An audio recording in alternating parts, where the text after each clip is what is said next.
This video contains subject matter that may be offensive and disturbing to some people.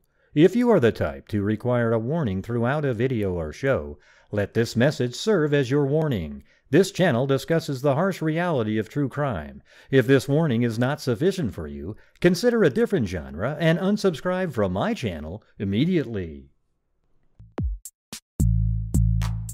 Huh? It's a house! There's mosquitoes the size of bald eagles in that dadgum swamp. Did you hear what I said?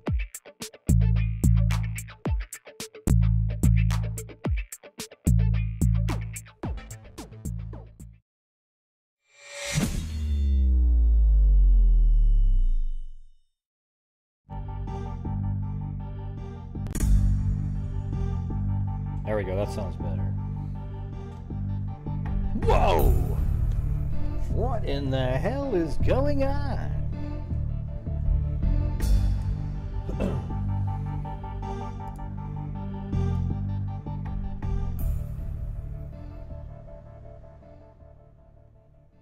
Man, you guys are lucky.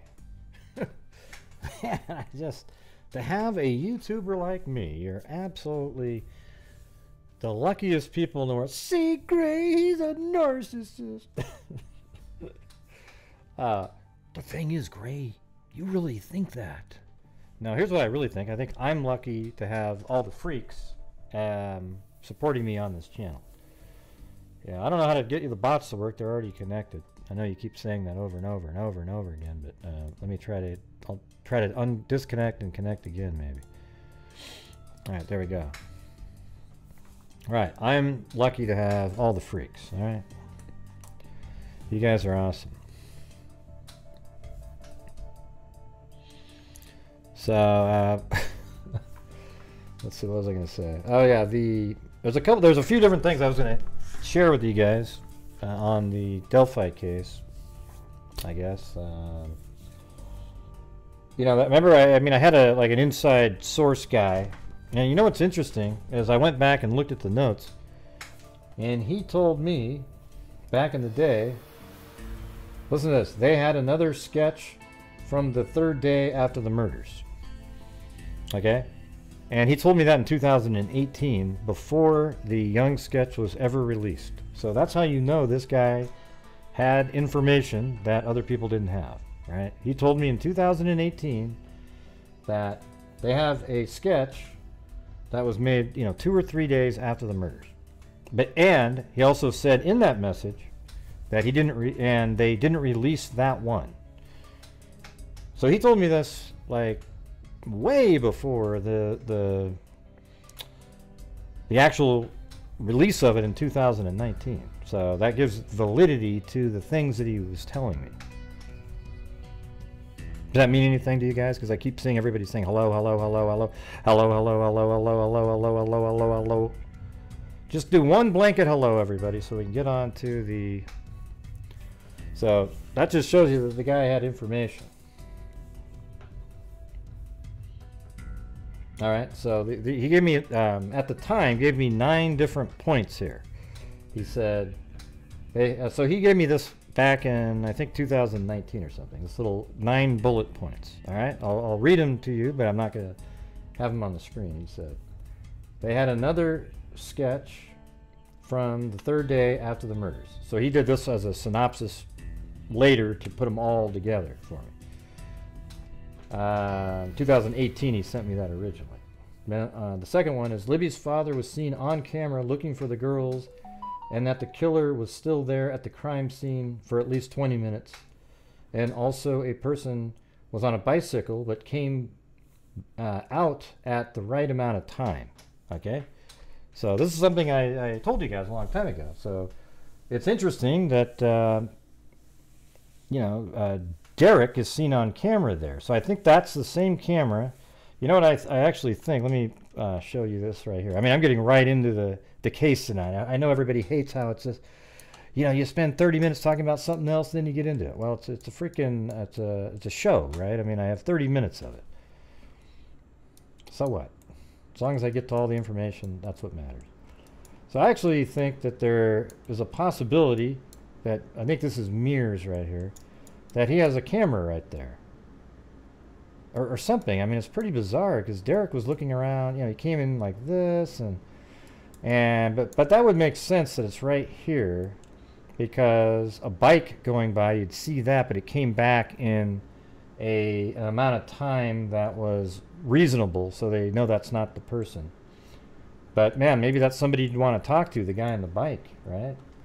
And then also that the killer was there for 20 minutes of the time that Derek was there. So Derek got there at 3:15, and then we go add 20 minutes to that, it's 3:35. That means the killer was still in the area at around 3:35, which is crazy because, like I've said before, Derek went down this way. He might have actually, he went down this path instead of this way because the flannel shirt guy told him that there was a couple arguing over here, and it wasn't the girls. So he went down this way and then up here. So there's a possibility that had he gone this way and the killer came like this, they might have ran into each other, right? Just don't know. Number 3 is the brother was let's see, distance. Libby was dragged. He himself didn't think he could have dragged her, and they know the killer is strong and not the old man, Ron Logan. Okay, so they knew that when he got this information. So, you know, that's interesting right there. He said Libby was dragged a little bit, and we already know that, right? Because in the Ron Logan search warrant, it said that the bodies were moved from where they were, likely where they were killed, right? So they were moved and staged, right? So that actually is another piece of information that he told me way before any of this came out recently. Number 4, they only have, like, they have an unmatched touch DNA, has a certain number of markers. I won't say that. Law had admitted finally publicly on HLN that DNA may not be the killer's, so I watched that also come true. They don't think it's the killer's because it's a insignificant place. Instead of being a cut, wound, bruise, or private area, that's how it was told to me. Yeah, right. So the touch DNA that they found apparently is like, you know, on a piece of clothing or something. That could come from anywhere. You know, nobody has a clue. I guess you got to try to identify it, though, right? And then number 5, they think it would be kind of the kind of person that wouldn't sexually assault them by touching them, but would stand away from them. They do something, and I think you know what I'm trying to say, he writes, and it's gross, but also that the profile in 2017, when they were chasing the old guy sketch, so maybe that changed because of the young sketch. I don't know. Yeah, so maybe they changed their thinking because now it's a younger guy. Number 6 was there was a cheating couple out there, but they came forward. So the flannel shirt guy actually saw a couple, and they were cheating on their significant others, and that's why they were out there. Okay. Then Libby's wrists were bruised. Apparently, that's what he's saying here.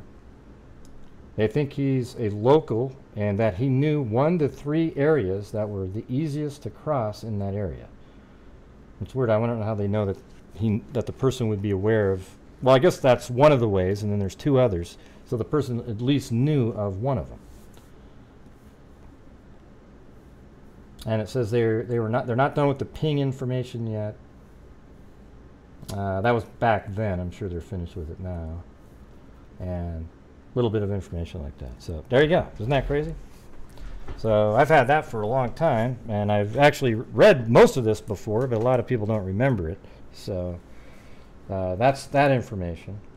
And then tonight's main part of the show is that in 2019 October, Morph, Jess Betancourt, and myself, we did the Scene of the Crime Delphi podcast, and as part of that, we came up with questions to ask Kelsi for, so we could take chunks of it and put it into the podcast. But you guys tonight are going to hear the entire thing. I did remove about 20 seconds worth because there were things that weren't supposed to be said, right? And so they're not on there. Okay, but there's some interesting stuff in there. It's kind of weird. You know, it's interesting to go back and listen because Mike Morford, you know, Mike Morford was somebody that even in 2017, way back then, was talking about catfishing, and you know, some of the questions are related to that and the phone. So it's pretty interesting to hear. It's like, wow, those are so, today those questions are so much more relevant, you know. And you know, I'm actually starting to think, and I'm like more on the side of that phone was factory reset intentionally by somebody else's desires. I mean, I don't know. It just seems like, man, what are the odds? Just think about that for a minute. That Libby factory reset her phone 1 week prior to this murder, and then the phone becomes significant later. I mean, what are the odds that a killer would get that lucky? That you're communicating with somebody, then you ended up, then the girl gets killed, and it turns out it could be a catfishing situation where there would have been communications on there, right?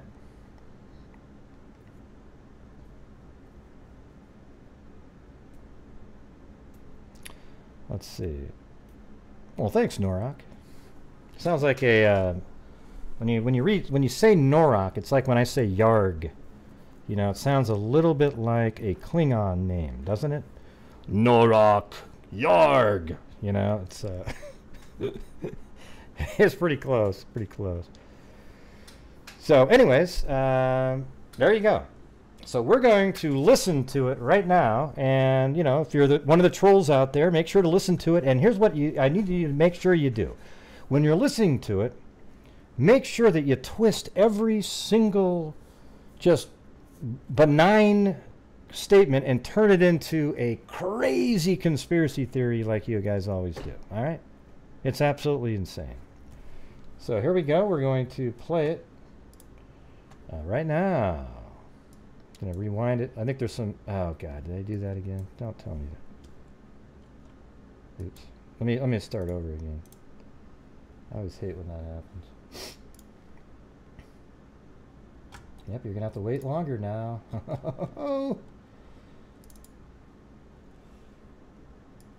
There it is. Yes, and by the way, everybody, on this channel we do, you know, every single night, like Kathy Friedmaker right there, we raise funds for the channel and charities. There isn't any specific charity mentioned or anything like that. That's just what we do. We try to make a difference no matter what, and it also allows me to keep doing the shows every single night. All right, let me get this in there. Edit it. There we go. I don't know when that happens, when that little bar comes up. It doesn't work. All right, here we go. All right, it's recording. So there's like 50 questions that Gray and I sort of came up, and we're just trying to, and some of them you've probably told 1,000 times already, but there's going to be a lot of people listening to that have never heard you talk about it. So some of them may be new questions, but some of them may be ones you already answered. Okay. And if there's any that you don't want to talk about or that are too uncomfortable or whatever, just let me know and we'll skip them. All right, sounds good. All right. So and by the way, like Morph is one of the best interviewers out there. You know, like he does a podcast called Murder in My Family, and another one called Criminology, and he's really good at it. So we actually decided to have him do it. Okay. And thank you to Kathy Friedmaker, Scott Holland, Kelly Dragonborn, and Tina Susser, and LM for being a member for 20 months as a Megazoid. Chewbacca? Oh, I'll do Chewbacca if you want. Here, I'm going to turn off the that sound effect. Okay. Oops. Right here. So. And do you have like a certain amount of time? Because if we run out of time, we can always pick up again. Nope, I'm done for the day, so. Okay. All right, cool. You ready? Yep, let's go. All right. So first question, can you tell me a little little bit about Libby and what kind of memories you have of her? Yeah, so me and Libby were really close from the time we were very small. I kind of helped raise her when my parents couldn't always do that.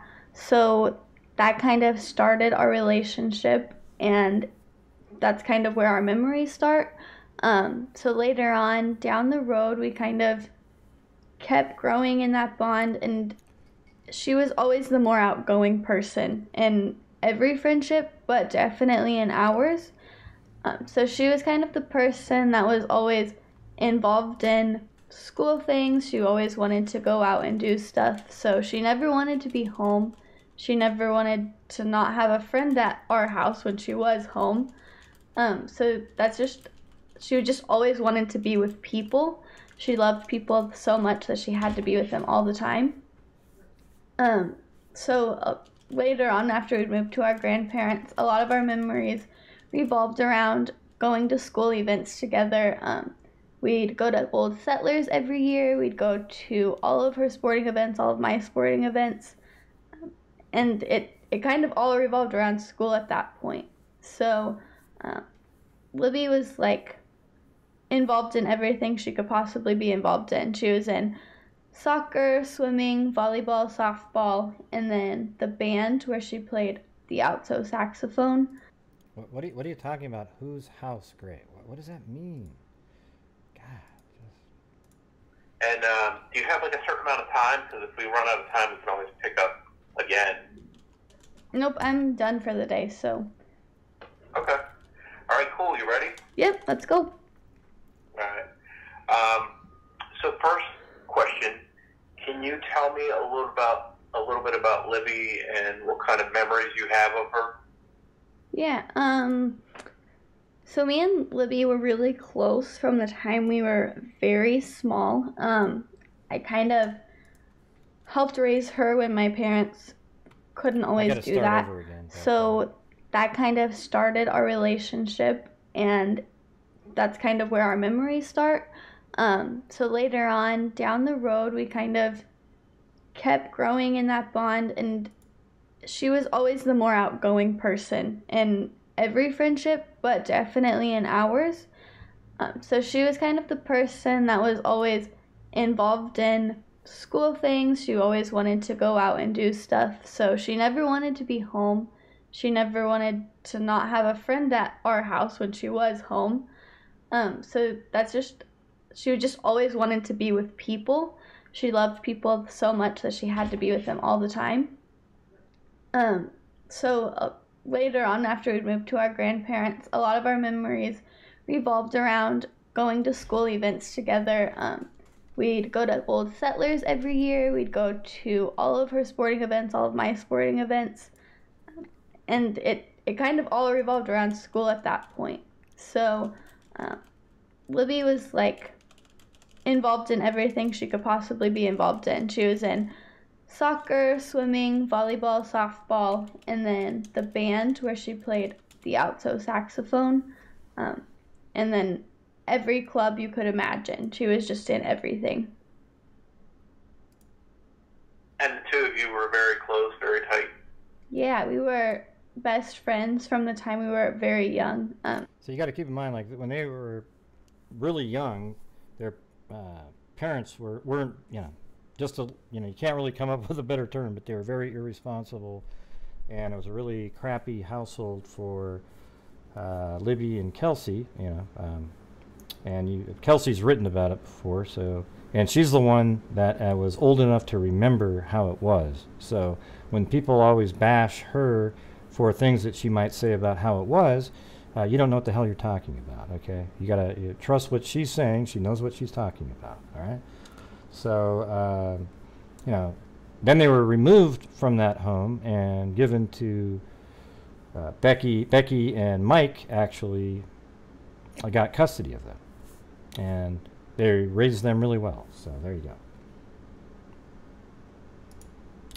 Except if you're on a troll channel, you won't think what I just said was true. You go, oh, you're kidding me, man. Yeah. We were very young. We were always together most of the time. If you saw one of us, the other one was close by or with them. We spent a lot of time going on adventures. We'd go to the trails, we'd hang out in our rooms just talking about stuff. We told each other everything because we were so close. And you mentioned just going to the trails together in the bridge area. How many times had you and Libby been out on the trails together? Me and Libby went to the trails often. I can't really put a number on it, but we'd been out to High Bridge multiple times. There's a geocache out there, or there was, that we would always go out and see if somebody had put a new one there. It was very common for our family to go out on the trails. We used to go on bike rides, so we'd been there with them, just riding our bikes there with our family, and then once we got a little older, we would go by ourselves and just enjoy the scenery and take pictures. And all the Yeah, so that's where a lot of people were saying, oh, the geocaching, because there's been geocaching theories. I mean, that was actually one of the more, that one at first I thought was kind of weird, but even back then I was like, sometimes that's somewhat interesting. And all the times you were out there, had you ever seen anyone that made you nervous, or anybody that rubbed you the wrong way or looked scary? No, we definitely, when we were out there, we would see people that we knew. It was always people from our community that we'd met before. It wasn't very often that we'd see people that we didn't know or that we hadn't met at one point or another. So most of the people out there were people that were out there on a regular basis, it sounds like. Yeah, it was always, usually it's about the same people. A lot of people our age were out there, but a lot of times it would just be families out there enjoying the trail systems that we have. And what was Libby's social life like, as far as, did she have a lot of friends, or did she have close friends? Some lesser friends, but they were very close. Libby was the person that's friends with everyone. So she had a lot of friends, but she also had a close group of friends. So she had two separate groups. She was kind of in all of the little cliques that you could be in. She was involved in a lot of them, and most of the time that kind of branched off, and she would make friends like Abby and Allison and all of them. So there was a select group that she would spend most of her time with, but outside of that circle, she really just enjoyed being with everyone. And was she active on social media a lot? Did she go on Twitter and Snapchat and Facebook and all those different things? She didn't really use her Twitter account. I know that she had one, but she wasn't very active on it. She was more active on her Snapchat and Instagram, and she also used her Facebook account some.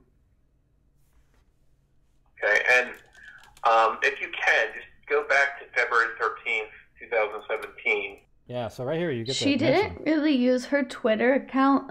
I know that she had one, but she wasn't very active on it. She was more active on her Snapchat and Instagram, and she also used her Facebook account. So it's interesting, right? Like right there, we're getting mention of Snapchat, Instagram, all that kind of stuff. And this is 2019. The Kagan Klein, Anthony Schott stuff came out in December of 2021. So that's interesting. Okay, and hey, thanks. If you can, just go back to February 13th, 2017, and can you walk me through how that morning started for your family, as far as what happened that morning? Yeah, so that morning I had woke up a little late, and I had planned on going to my boyfriend's house before work.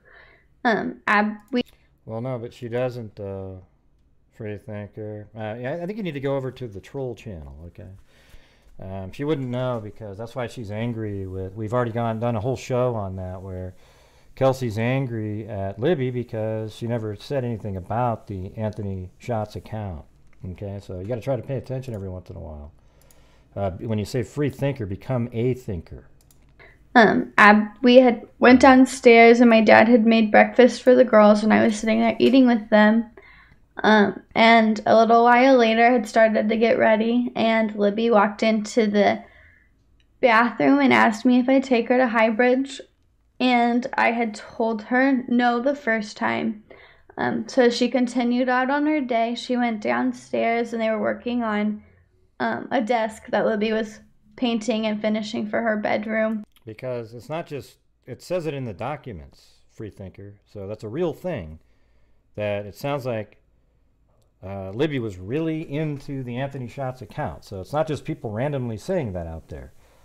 All right, so that's part of the information too. So that's in the 194 document. They say that, let's see, they say that Libby was communicating with this account. It was interesting though, because I was talking to Kelsi not too long ago, and she said that that the friend said that they were introduced that weekend of the sleepover.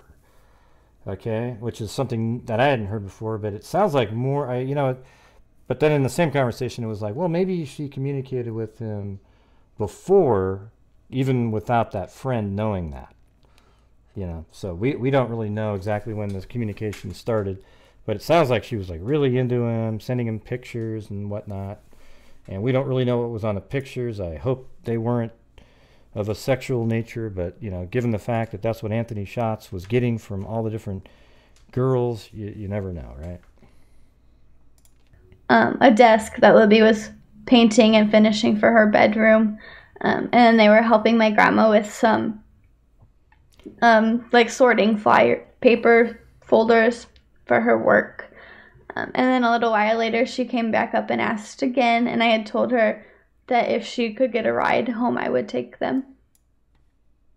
See, that's something weird. I've never really nuanced that out, but apparently that's what she told Libby, not, you know, maybe Becky said the same thing too. You know, to be honest with you, it doesn't matter which person says, well, you need a ride home too. You know, over time, maybe the story gets conflated with like what your part of the conversation was or not. But in her case, she's saying, and I think even Mike was wondering the same thing, because he goes, well, didn't Becky say something? Let's see. So you agree to take them if they got a ride home? Yeah, so as soon as she could get a ride home, I would drop them off. Yeah. Now, did she ask your grandmother for a ride first? I do not know the answer to that. From what I know, I think that the agreement was that if Dad would pick her up, she could go. Right, so that's just sort of the general agreement.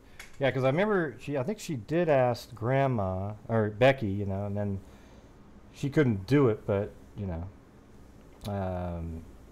if she could get a ride there and a ride back, she could go. And so it might have been, you know what it might have been was, like, she might have asked Becky and says, well, I can't take it, but if you can get a ride there and a ride back, that'll be fine. So then when Kelsi, I guess apparently Libby asked Kelsi 2 or 3 times to go out there, and then maybe Libby said, well, if you give me a ride, I just need to get a ride back. Something like that, and that's why it's in the memory, that's how it comes out like that, right? Like, that's how she's thinking, yeah, it was, you know, I need to get a ride home, and I don't really know, but to me it's one of those things that doesn't mean anything. The problem is now you have to explain every tiny little nuance to the wackos on the crazy troll channels, right? And then, so eventually she does get a ride lined up with your dad? Yeah, so she had told me that my dad said he would pick her up. It turns out that what Libby said, that wasn't actually true. She hadn't called him yet, and Becky told me that too. She just made that up because she knew that she could just call him and he would come get them. And not only that, I mean, she got permission from the dad on the way to the bridge. She just hadn't called him yet. So when he was coming back from his trip to Frankfurt to take photographs for Becky's appraisal business, on the way down, he got a phone call, and he even mentions a town. It's right here. So he got a call when he was right here as he was heading down to Frankfurt here. So you can just kind of look at that. Maybe that's 15, 20 minutes later as he's leaving, and they're probably already driving, and she calls over and says, hey, can you pick us up later? And he goes, yeah. And then he has to go down here, finishes appraisal stuff, then drive back up. And then he gets back at 3:15, right at the parking area right there. Okay, so just kind of keep that in mind.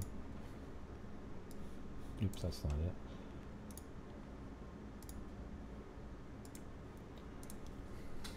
And I guess she had called him or texted him, or did she speak to him in person? He was already gone, so I'm going to guess that she had called him. That's exactly right. Okay. Thanks, the Velvet Army. So, and then what time approximately did you leave to take the girls to the trail? We arrived at the trail at 1:35, so we probably left the house at 1:25. I don't know how long it takes to get there. I just know what time I got there. That's about right. It takes about 10 minutes. And did you see any people? I couldn't remember. I thought we asked you, but I can't remember what you said about. Here we go, everybody. Here we go. That morning or afternoon when I dropped the girls off, I did not see people. I had known that there were people there. Chase's younger sister was actually there and had just left after I dropped them off. And so I knew that there had been kids in and out. I think she meant to say that Bree left just before they dropped them off. Right? She said she left just after they dropped them off. Except now, wait, what do you mean? Did you see her there or what? Okay, but anyways, she drops the girls off at the bridge. And so I knew that there had been kids in and out all day, but I didn't see anyone at the entrance when I dropped them off. Right, so you hear that? She didn't see anybody at the entrance when she dropped them off. She just knew that there was a bunch of people there earlier in the day, and it turns out there was a lot of people there after that. So that's what's always weird about the Snapchat catfishing scenario, is that what are the odds that the person got so lucky that when, you know, he goes, hey, yeah, meet me there at a certain time or whatever, and they get there and there isn't a soul in that entire park other than the killer and the two girls. I mean, that is just incredible, right? The whole town's part of it, man. It's the children of the corn. Did they say why they chose to go to the trails that day? Did they have any specific reason? They didn't have a specific reason. They just wanted to go out and do something. So going to the trails was something that I would do often with Libby, and so she just wanted to go there and hang out. And so you got there at around 1:35 p.m. and dropped them off. And what was the last thing you saw as you drove off? Did you see them walk into the trails, or what did you see when you left? When I left, I actually waited until the girls had got... What doesn't make sense to you, free thinker? What doesn't make sense? Go ahead. She just dresses the way she wants to dress, okay? And you're just a... God, drives me crazy. Hey, thanks, Candalee Woodward Stone. Yeah, it doesn't need to make sense to you. People just wear what they want to wear, you know? I've gone to Blazer games where there's a guy right over there wearing a tie and a suit, and right over there, a person wearing a tank top and has ketchup all over the front of it, okay? Who cares, you know? People just wear what they want to wear. Now you're gonna go, and here you want to know the reality? We don't know what Libby had on. Did she have makeup on or anything like that? Like, we don't have a picture of her face. We have one of Abby on the bridge, but we don't have a picture of her right there around that time on the bridge, right? Okay. Gotten a little ways away from me, and I couldn't see them much anymore. And at that point, I drove away. Let me read. Gotten a little ways away from me, and I couldn't see them much anymore. And at that. So what she's saying is, you know, as she was parking there, they were walking. They got up in a little ways where you couldn't see them anymore, and we've seen that before on the videos that I have out there, where it's right here. So once they start walking in, you can't see them much anymore because you might be parked over here or like this. And then she drove away.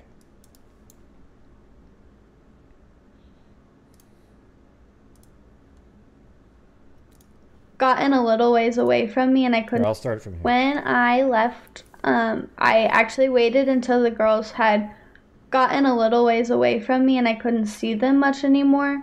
And at that point, I drove away. I didn't see anything after that.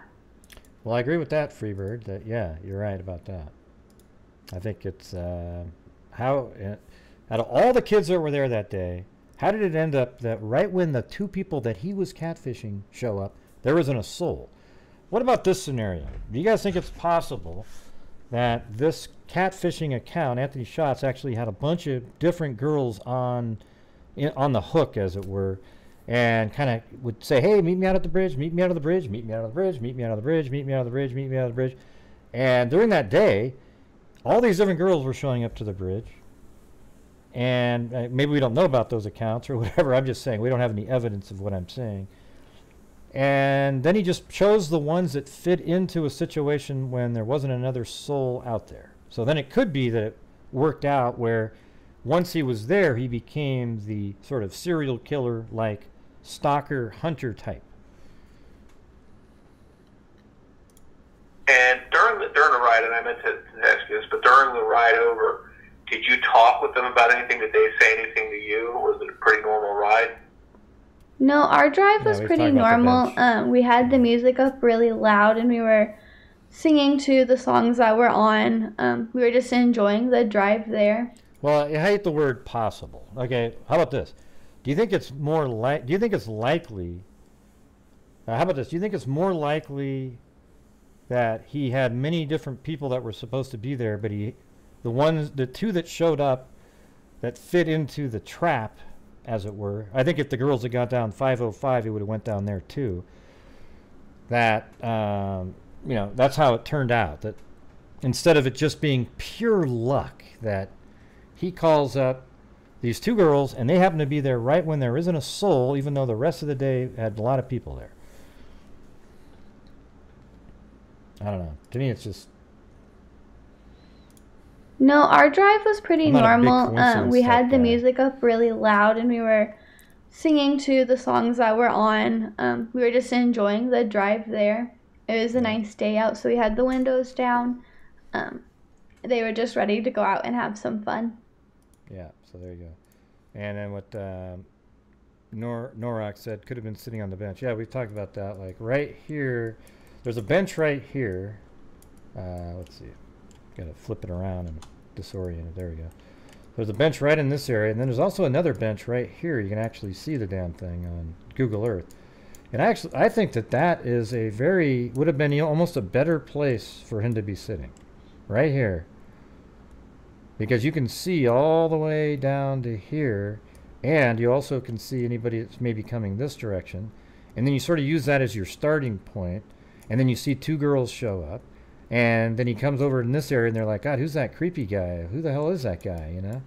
Look at that guy. And then, but they didn't think that was the guy that they were going to meet. They're going to meet this really cute, hot guy named Anthony Schatz, you know? And so there's this guy here, and instead of waiting around in this area, they end up starting to go this way. And then this guy gets up and starts kind of meandering around behind him as they're walking.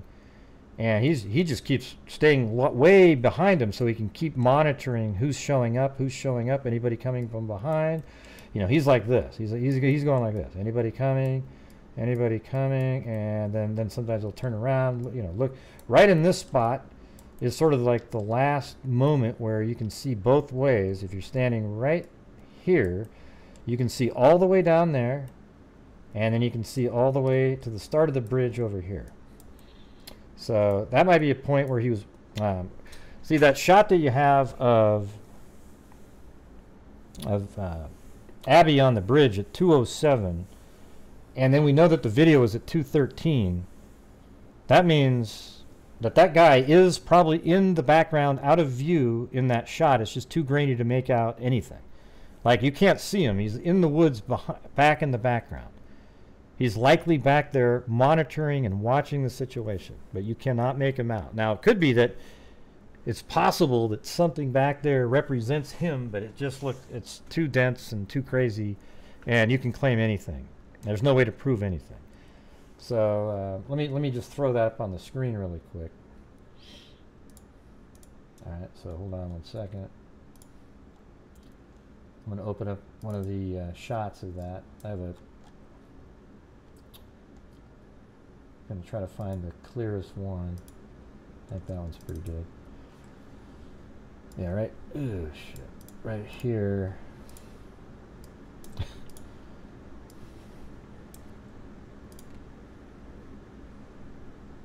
What happened?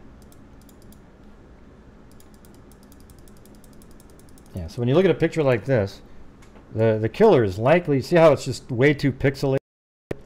They're back there somewhere, watching what's unfolding back here. I wonder if the other one's a little clearer. Let me check the other one. There was 2 of them that I had. Yeah, this might be the one.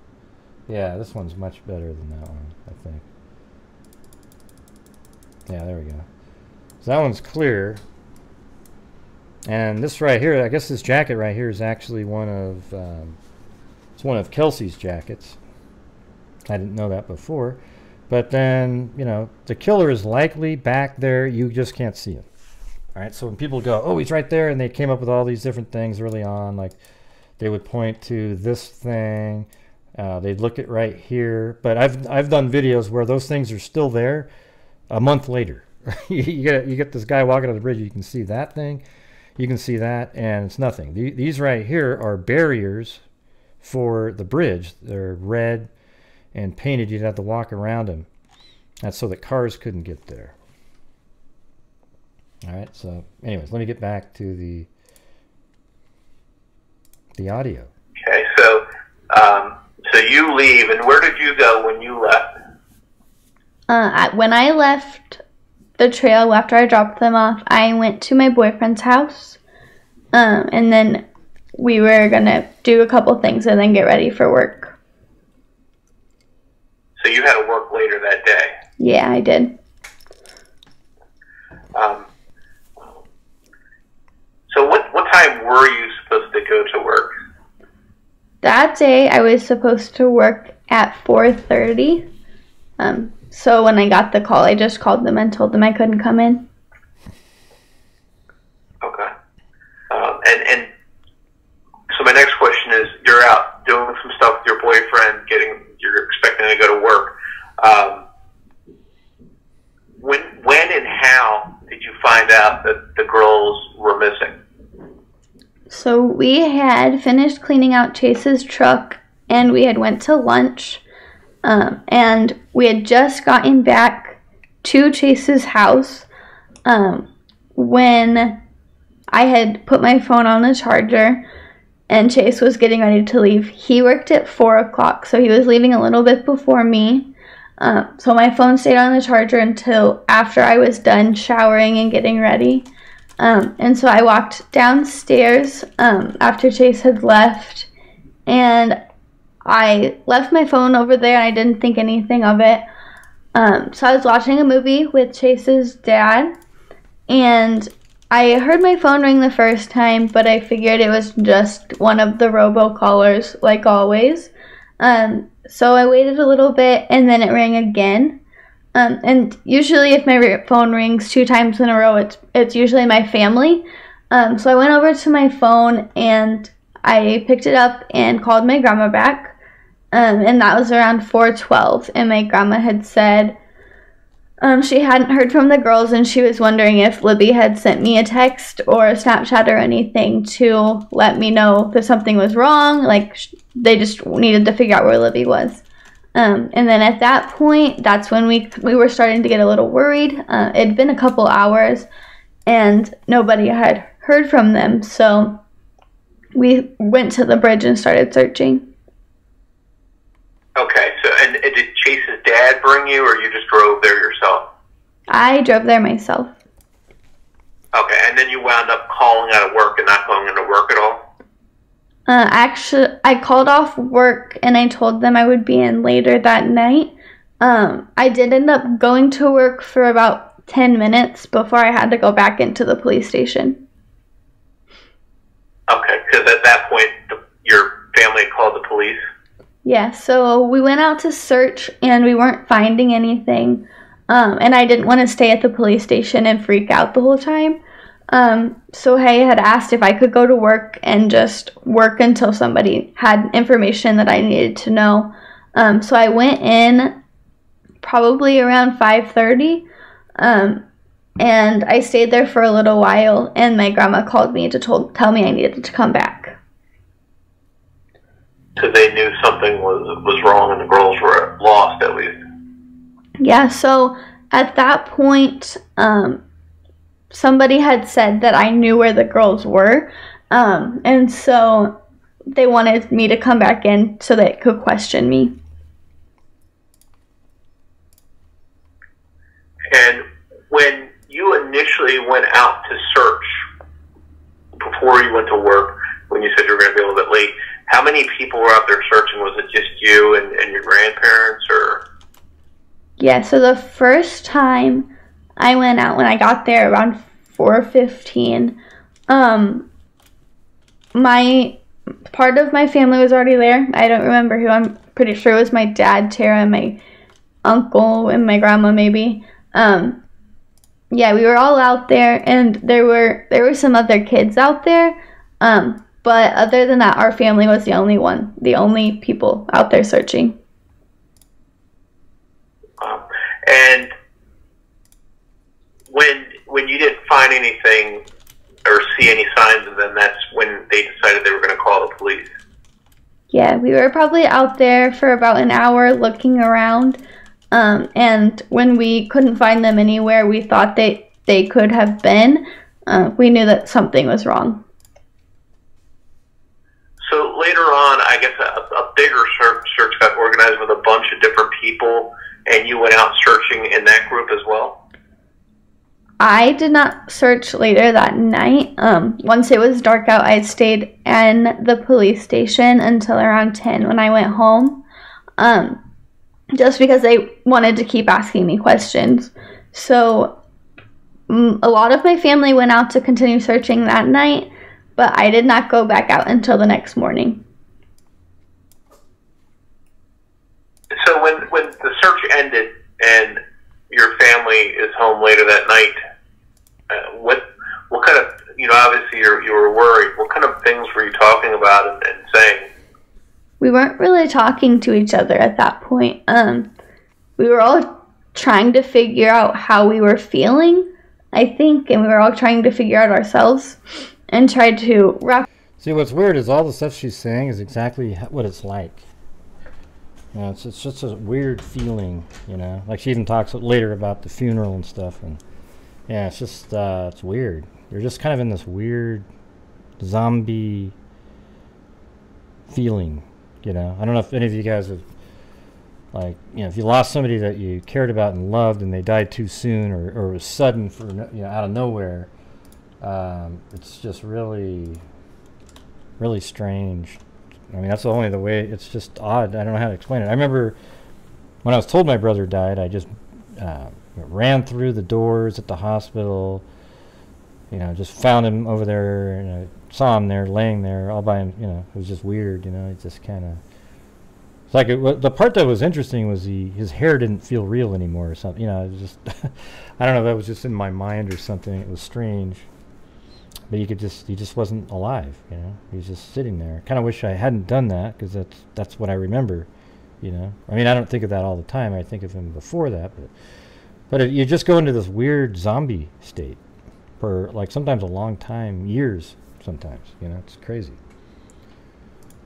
And tried to wrap our mind around what was happening. So I don't think I said a single word to my grandma, and she was the one home with me. So I think once we got home that night, we laid down and went to bed and just, I don't know what we did. We just kind of laid there.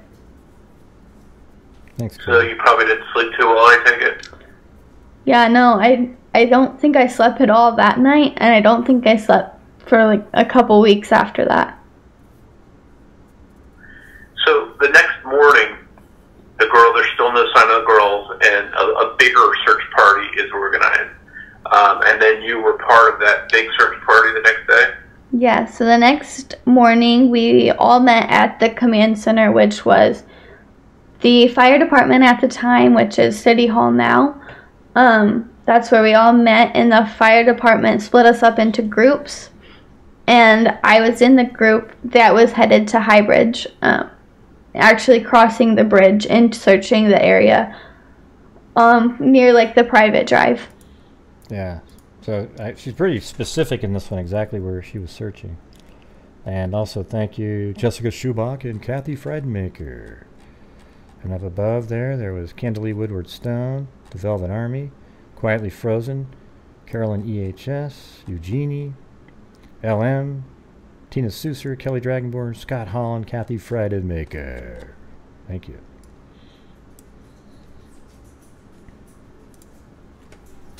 How many searchers out there total do you think there were? A lot. There were a ton of people there. Our whole community was there. There were people from all over there helping us search. And you were split up into groups, and how many people were in your specific group, do you think? I know that 4 of us crossed the bridge, and another group of us were staying on the other side of the bridge. So I'm guessing there were about 10 of us, but not everybody wanted to cross. So once we split into groups, we split into another group, and I was in a group of 4 other people. Now, for this search that happened the next day, were the police there and involved right away in this second search?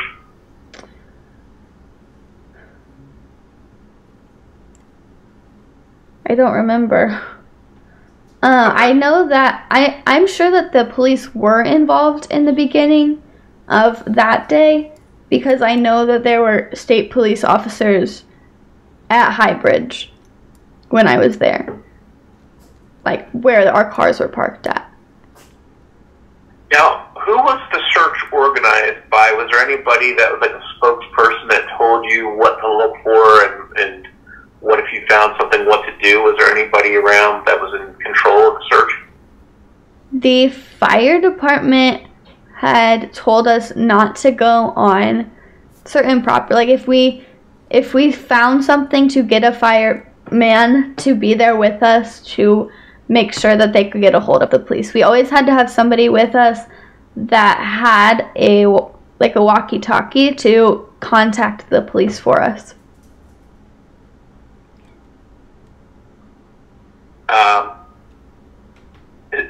In your specific group of people that you were with, did any of you find anything of interest or find anything that you thought might have been important? My group did not find anything. We were actually not too far from where the bodies ended up being found, but the area that we were in, there wasn't anything that we found important. And when and how did you find out that the girls' bodies were found? So my group had crossed the bridge. We had searched for a couple hours underneath where the bridge is. And we had finally started making our way up back towards the driveway. And we were looking a little more upwards towards where the bridge is, but not near the water. And so we had got to the driveway, and somebody had yelled up the hill that they had found a shoe. At that point, they weren't sure what shoes the girls were wearing, but since I dropped them off, I did know. So I yelled down the hill to tell them what types of shoes the girls were wearing. They turned out to be one of theirs. And so maybe a couple minutes after that, they looked up and saw the bodies laying next to 2 deer. And the deer that you saw were close to the bodies?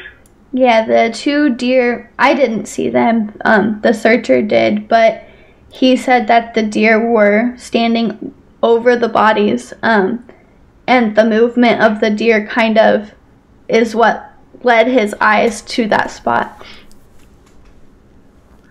When you knew they were found, did you know that they were did you think they were hurt, or did you know that they were dead at that point? What did you think?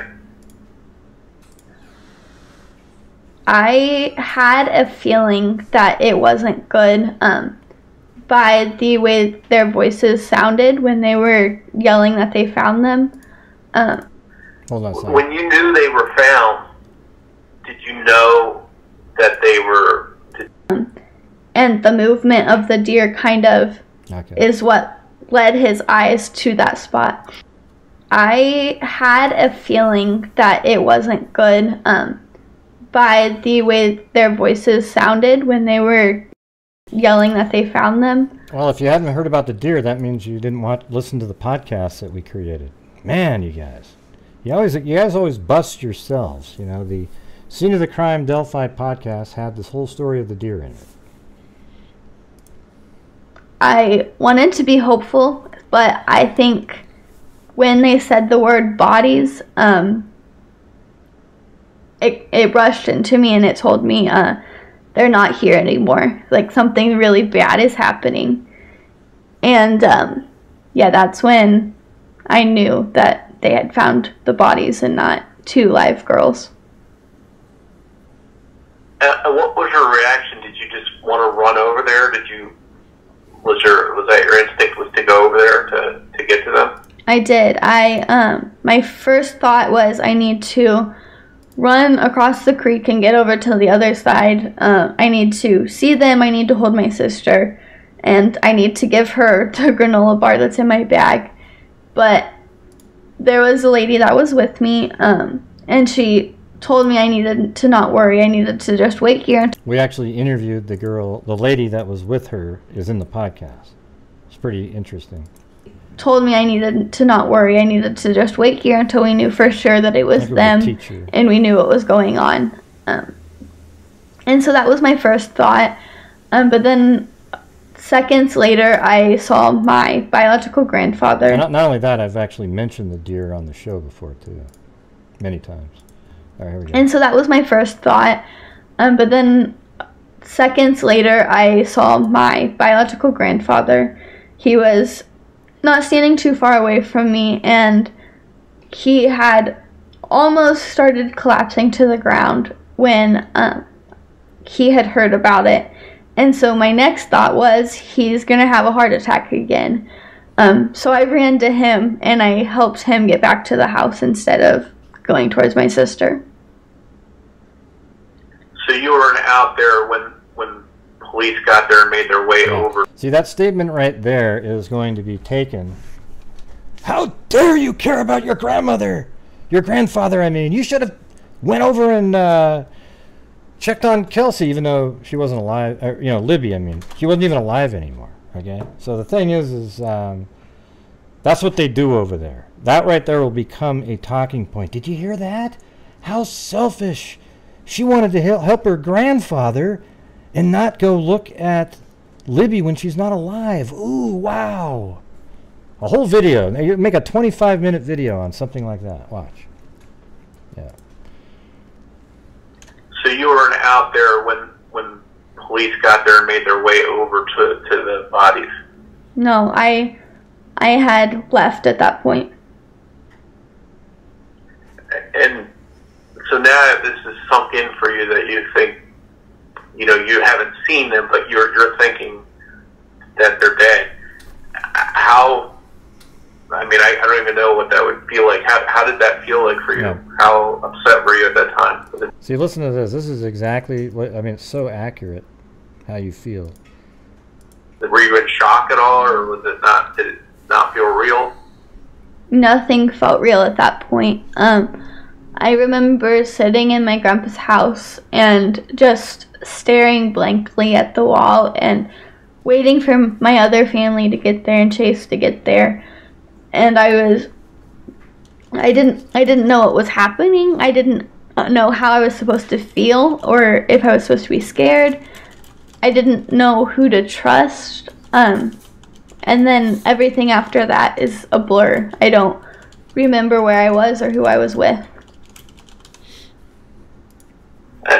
When did it, fully sink in for you that they were dead? It didn't really sink in until after the viewing and the funeral. I didn't want to believe it, so I would wait in my room and... I'm gonna go back. When did it, fully sink in for you that they were dead? It didn't really sink in until after the viewing and the funeral. I didn't want to believe it, so I would wait in my room, and because I hadn't seen either of them, I didn't know for sure that they were gone, so I kept telling myself it wasn't them. Yeah, that's the one benefit of, like when I went into the room and saw him there, I knew he wasn't alive. But like my younger brother, he wasn't even around. He only, it's not an open casket or anything at the funeral, so you're always, I don't know I don't even know what that would be like to not know for sure. You didn't see it. I mean, obviously you believe it because it's, it's really happening. But in some ways, I think it's better not to. I'm not a fan of open caskets or anything like that. I think it's just sort of. I mean, you get to see them and everything, but usually they don't end up looking like they look like. So it's kind of like, to me. I mean, that's just my opinion. Everybody can have their own opinion. I'd rather just kind of remember them how you remember them the last time you saw them. Not sitting in a casket. Even after my grandpa identified the body and told us that it was definitely Libby, I still didn't want to believe it. So I would sit in my room and just pray that Libby was coming home. And even after that, I would still drive up the driveway and check to see if her light was on in her room, because I was still in denial for a really long time. And seeing him at the funeral was when you felt that it was really real. How hard was that for you to see them and be at the funeral? It was such a weird feeling. That's the word. To see your little sister in her casket. Yeah. I don't know. I really don't know how I felt at the time. I think I was just going through the motions, kind of. That's exactly right. I just kind of went along with everything like because I wanted it to be over. I just wanted to wake up from the really bad dream I was having. Yep.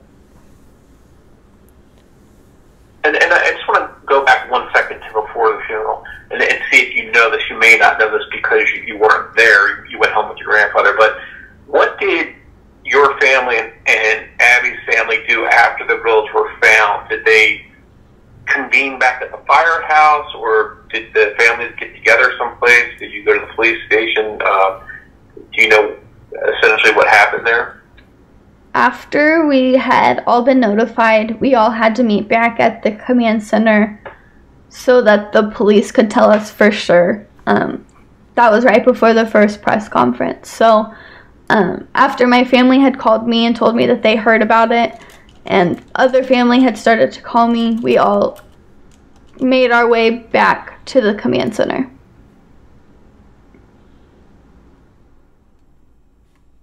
And so I guess that's where they, sort of asked questions and went into detail about trying to figure out to retrace everything and put the clues together. Yeah, so once we got there, the police had to formally tell us that the girls were definitely murdered. That's when they had to tell us. They had to make sure that we knew what was going on. We had to know kind of the process that was about to happen. So they kind of informed us on that stuff. And then I got interrogated after that. Oh, did you hear that? She got interrogated. Oh my God, she was a suspect right off the bat, man. She was the last one to see him. Ooh. Here we go, everybody. Oh, wow. Just open the door. Did you hear that? She was interrogated. I got interrogated after that. Just so that they could talk to me, so that they could know what I knew or what I didn't know. because they had to find the person that did and this. And the real answer is she was questioned. That's it. She wasn't interrogated like some kind of... just so that they could talk to me, so that they could know what I knew or what I didn't know. They get questioned. Because they had to find the person that did this. And how long did you talk to police for? That day, it was maybe a 10-minute questioning. They just wanted to know where I was, who I was with, what time I dropped the girls off, what I saw when I dropped the girls off. Just the regular questions that they would ask the last person that saw a homicide victim. Yeah, typical questions of asking people closest to the victims, and then working their way out from there, trying to see if anybody knew anything or could point in the right direction. Did a lot of people from Delphi reach out to your family to offer support? People from all over reached out to us to offer support. From our community specifically, there were so many. We had tables and tables of bread and food and all kinds of stuff. There were... sorry, Grandpa texted me. We had so much food from the community that we had to start donating the food before it went bad. So just like after anyone dies, they just wanted to help in any way they could. But this was different, that everybody wanted to help, and it didn't matter who they were, where they were from. They wanted to give us something. They wanted to help in whatever way they could. And did you, the town, it's a small town, as far as you know, and I'm sure you probably heard people talking and different people making theories, did people in that town start worrying that there was like a crazy person out there that they had to be afraid of? All right, hold on a second. I'll start that whole segment over there again. Let me get this call, though. Hello? Who's this? Gotta unmute yourself. 856. Hello, hello, hello, hello, hello, hello.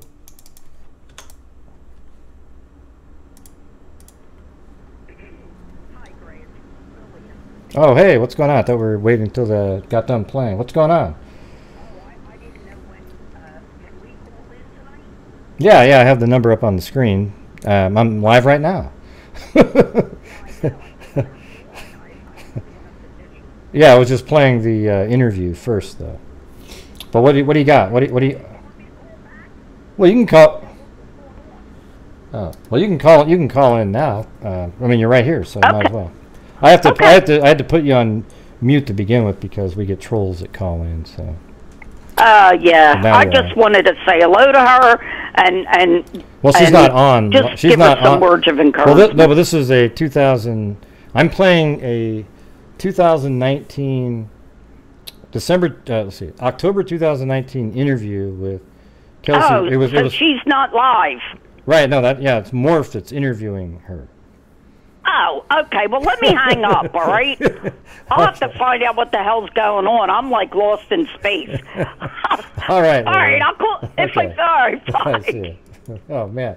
Lillian, man, she was like, yay, I'm so excited. Just calls in, right, gets on the show, and I guess you got to commend her for being excited to call in.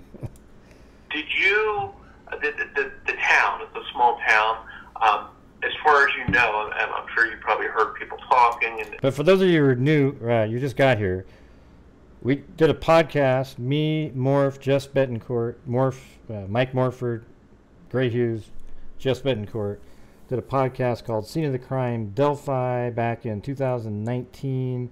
It might have came out early 2020, I can't remember exactly, but this is one of the interviews that we did, but we only put little tiny portions in the podcast, so I thought maybe it'd be good to go listen to it. So I listened to it today, and I was like, and I removed a couple spots because there weren't information that wasn't supposed to be out there. And then I was thinking, oh yeah, wow, some of this stuff is insane. It's really interesting, and you're listening to it right now. All right. Did you, Thanks, the Kevin. town. It's a small town. As far as you know, and I'm sure you probably heard people talking and different people making theories. Did people in that town start worrying that there was like a crazy person out there that they had to be afraid of? I don't know if people were. I was scared. I would be scared if I were them. But I don't know how scared everyone was. After I had been questioned and I made my way home, I spent my day in bed trying to sleep it off. So I kind of just ignored the people around me. I know that my Chase's sister texted me, and Chase would text me, and they said that the school was the quietest it had ever been. They had never felt something that quiet. Like, the somberness, and it was like you could probably have heard a needle drop in that room. It was so quiet at that school. So I know the students were scared, they were sad, they were worried. But other people, I have no idea what they were feeling. And did you yourself, did you start thinking about everybody that you knew and everybody that Libby and Abby knew, and start wondering if anybody in their... Why do you need me to rewind it? I don't get it. I'll do it anyway. After I had been questioned and I made my way home, I spent my day in bed trying to sleep it off. So I kind of just ignored the people around me. I know that my Chase's sister texted. Yeah, it just. Chase's sister texted me, and Chase would text me, and they said that the school was the quietest it had ever been. They had never felt something that quiet. Like, the somberness, and it was like you could probably have heard a needle drop in that room. It was so quiet at that school. So I know the students were scared, they were sad, they were worried. But other people, I have no idea what they were feeling. And did you yourself, did you start thinking about everybody that you knew and everybody that Libby and Abby knew, and start wondering if anybody in their circle that they could have known might be the person that did this? Or did you think that it was maybe a stranger? What did you think? Absolutely. I started looking at my managers at work differently. I started looking at my teachers differently, my bus drivers, whoever I came encounter with. I was looking at them in a different perspective now. Even now I still do that, but then I was looking at my Facebook friends, my Snapchat friends, my Instagram followers. I was just looking at every single person, trying to figure out who could have done something like this. So just that not knowing. So that's kind of interesting how she alluded to what she actually ended up doing, but she didn't say it then because, I don't know, maybe it just didn't pop in her head. She did call around. I don't know if they told her, hey, don't bring that up, or how that, the part about her contacting somebody behind the Anthony Schatz account. This is October 2019, so it hadn't been out there yet. So,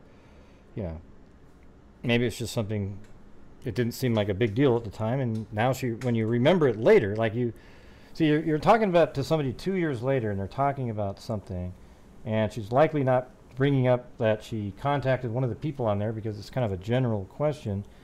And not only that, you might not even remember something because it didn't lead to anything. So it's just sort of an innocuous, like, I can't remember anybody that I communicated with on Facebook 2 years ago or a specific conversation unless I see it and go, oh yeah, right?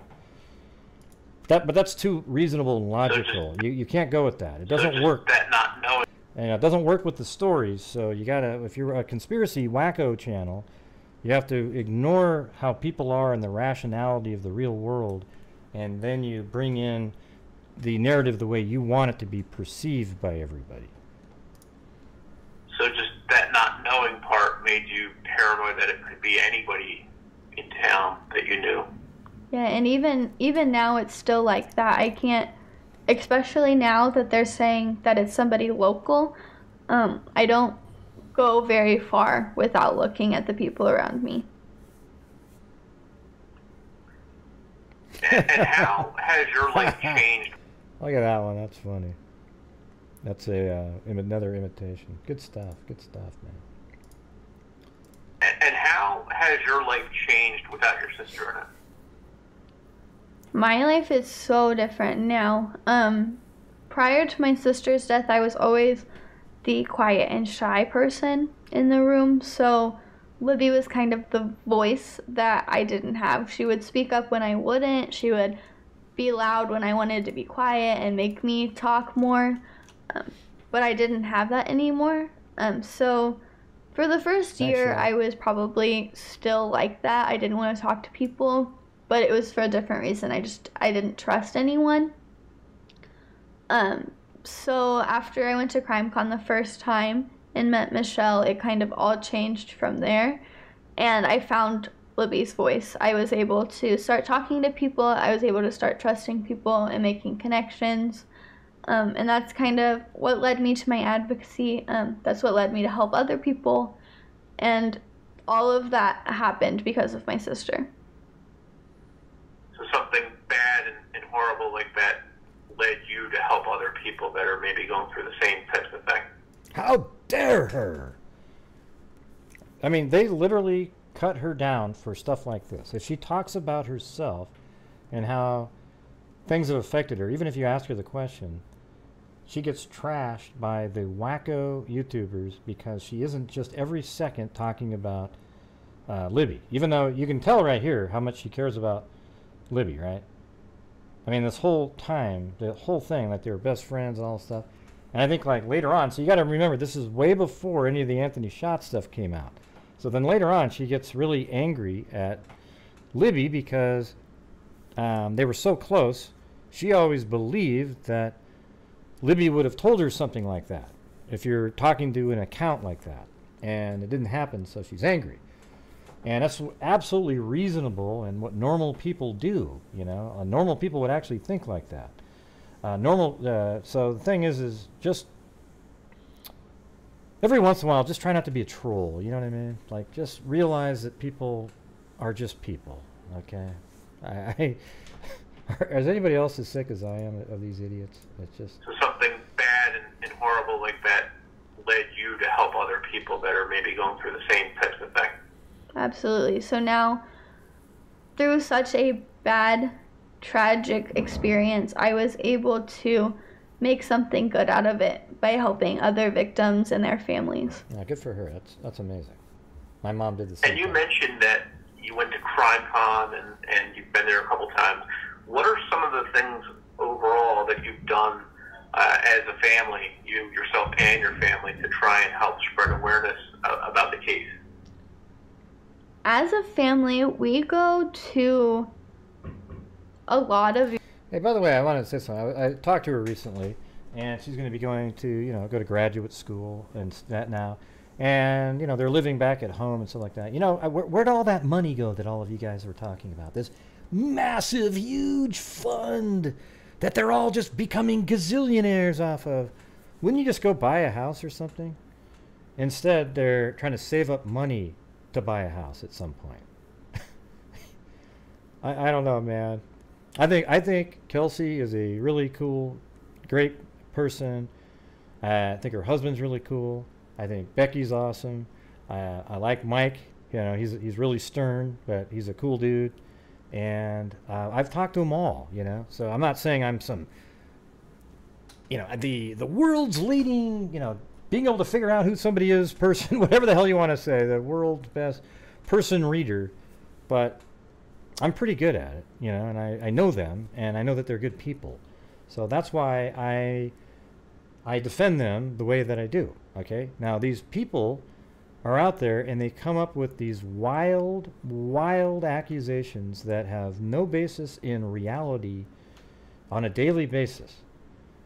Can you just let them live in peace, okay? They deserve to be able to be left to live in peace without your garbage. Let law enforcement make an arrest at some point, and then you'll be absolutely shamed into embarrassment because you'll be wrong.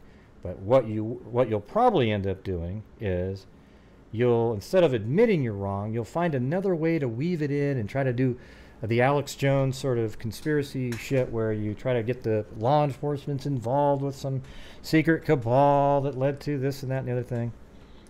And man, it just gets so old, so tiring, you know.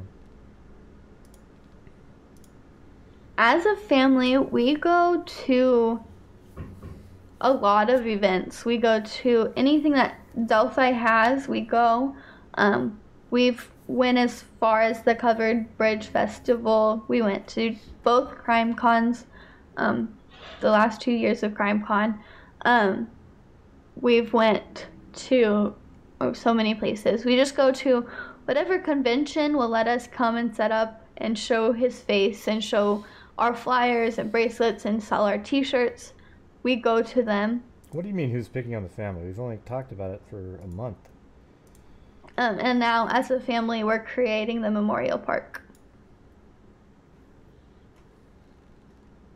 So you want to honor the girl's memory? Yeah, so we'll do whatever we can to make sure that the girls are remembered. And yeah, I don't know Anna. Like she was really secret, you know, like not secretive, but she doesn't talk much. You know, she just keeps to herself. That's the word I was looking for. So I don't really know her. She doesn't. She's not out there advocating as much as, you know, the German family, but you know, she goes to the events and so forth. She did early on. She doesn't do as much anymore. But both girls are always in the conversations when they're doing, even when it's just the German family going out there. Now, of course, it's their siblings, so you know, obviously most of the conversation is going to be probably, you know, when people ask them questions, hey, what do you think about Libby? What do you think about that? Now, if Anna was sitting right over there, they'd ask about Abby and more questions. Okay, so that's just the reality of the way things work, and it's weird when people don't really get those simple concepts, you know. So you want to honor the girl's memory? Yeah, so we'll do whatever we can to make sure that the girls are remembered, and they're remembered for the good things that they brought this world, not for the bad thing that took them away. Anna's parents do show up to crime cons and stuff, so they're there. I met them at 2 years ago. And along the way, there's been a lot of people on the internet that are, maybe they're trying to be helpful, but, you know, they sometimes say stuff or post stuff that's insensitive or just not true. As far as... All right, so here we go. We're going to be talking about these wackos on the internet. Listen. So you want to honor the girl's memory? Well, yeah, I'm just kind of leading into it. We'll do whatever we can to make sure that the girls are remembered, and they're remembered for the good things that they brought this world, not for the bad thing that took them away. Yeah, well, I'm glad you're not here, Alex. And along the way, there's been a lot of people on the internet that are, maybe they're just trying to be helpful, but, you know, I see where you watch, so I'm not interested. Say stuff or post stuff that's insensitive or just not true. As far as, like, some of those rumors and stuff that just sounds like nonsense, how hurtful has some of that stuff been for you and your family? It's been extremely hurtful to hear some of the things that people have to say. I think it's really defeating to know that people will... Yeah, let's do that again. Yeah, so... It's been extremely hurtful. See, this is we're talking to you, wacko YouTubers here. This is what you're doing to all the family members. So listen, here we go. It's been extremely hurtful to hear some of the things that people have to say. I think it's really defeating to know that people will... All right, hold on, let me start again. But Alley Cat, I'm not going to mention the names on here. So that's why it's shocking that after we've only talked about it for every single night for a month or so, you know, for a little segment here and there, that you don't know about it. That's all I'm saying. So you don't need to get your little snotty attitude in there. It's ridiculous. All right, so here we go. It's been extremely hurtful to hear some of the things that people have to say. I think it's really defeating to know that people will read something on the internet about a person and believe that thing without confirming that it's fact with the family. God, look at that. Perfect. The things that they say definitely aren't true, but the things that they're saying are so crazy that half of them are impossible. Half of them are really disgusting and disturbing things that they have to say just because they want to make something up to make the crime make sense to them, I guess, in a way. That's sick. It takes a lot of energy out of us. It makes us feel like maybe we should just stop talking, because if we stop talking, they'll have something to not talk about. They'll be done if we're done. So it kind of takes away from the case in more ways than one. Yeah. So do you hear that, everybody? I think I should upload this clip right here. I mean, that's like the perfect. Let me. I'm gonna put this off to the side over here. Hold on. I'm just gonna save that. Call it trolls, you know. But wasn't that just absolutely perfect? I mean, I'm gonna play that whole segment again, one more time. It's been extremely hurtful to hear some of the things that people have to say. I think it's really defeating to know that people will read something on the internet about a person and believe that thing without confirming that it's fact with the family. Wow, you mean like, look at their spitting. Look for a habitual spitter. Oh, look at it, it's Becky. She's sliding. Oh my God, she's sliding a book off a bed. Ooh. Just sick people, man. Sick. It's been extremely hurtful to hear some of the things that people have to say. I think it's really defeating to know that people will read something on the internet about a person and believe that thing without confirming that it's fact with the family. And the things that they say definitely aren't true, but the things that they're saying are so crazy that half of them are impossible. Half of them are really disgusting and disturbing things that they have to say just because they want to make something up to make the crime make sense to them, I guess, like in a way. To make it get more sensationalism. It takes a lot of energy out of us. It makes us feel like maybe we should just stop talking, because if we stop talking, they'll have something to not talk about. They'll be done if we're done. Right. So exactly. So it kind of takes away from the case in more ways than one. Right. So right here, we're playing this interview tonight, and watch. The crazy people will make stuff out of this, like they always do, and then it's like, well, why did we even talk again? You know, I did ask if I could play this, and she said, oh yeah, go ahead. I made sure that there was a couple times where it was like, oh yeah, I don't think that's supposed to be, I can't mention that or something. And it almost does a disservice to the case by putting bad information out there, or rumors. Yeah, the rumors that they put out there, people start to believe them, and when people start to believe them, it kind of turns them away from the case, because they're like, oh, the grandfather did that, or the dad was a drug addict, so maybe that's why the girls died, and then they don't care anymore because they have that label on it. They put a label on there that makes people want to go away and not help us anymore. Yeah, you see that, everybody? You're having people not want to help them. Definitely aren't true, but... Where was that beginning again? I gotta find it now. Read something on the internet about a person. And along the way, there's been a lot of people on the internet that are, maybe they're just trying to be helpful, but, you know, they sometimes say stuff or post stuff that's insensitive or just not true.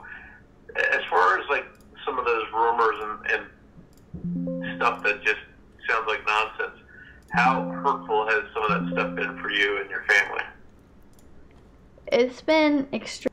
Okay, I'm going to move back. I just want to catch that last part there. Not help us anymore.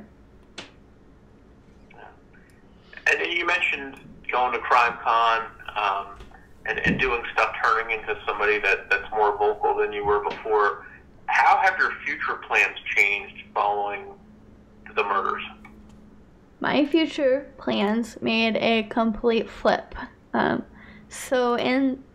Before any of this happened, my goal was to be a photojournalist. I'd wanted to do something in photography and journalism for so long. I remember being 13 and telling everybody I was going to go to Ball State and go to their TCOM major because that's all I ever wanted to do. But later on, after my sister died and I went to CrimeCon and I started meeting people and I started my Twitter account, I realized that I had a different passion. I was more passionate about solving crimes and helping people than I was about taking pictures and writing stories.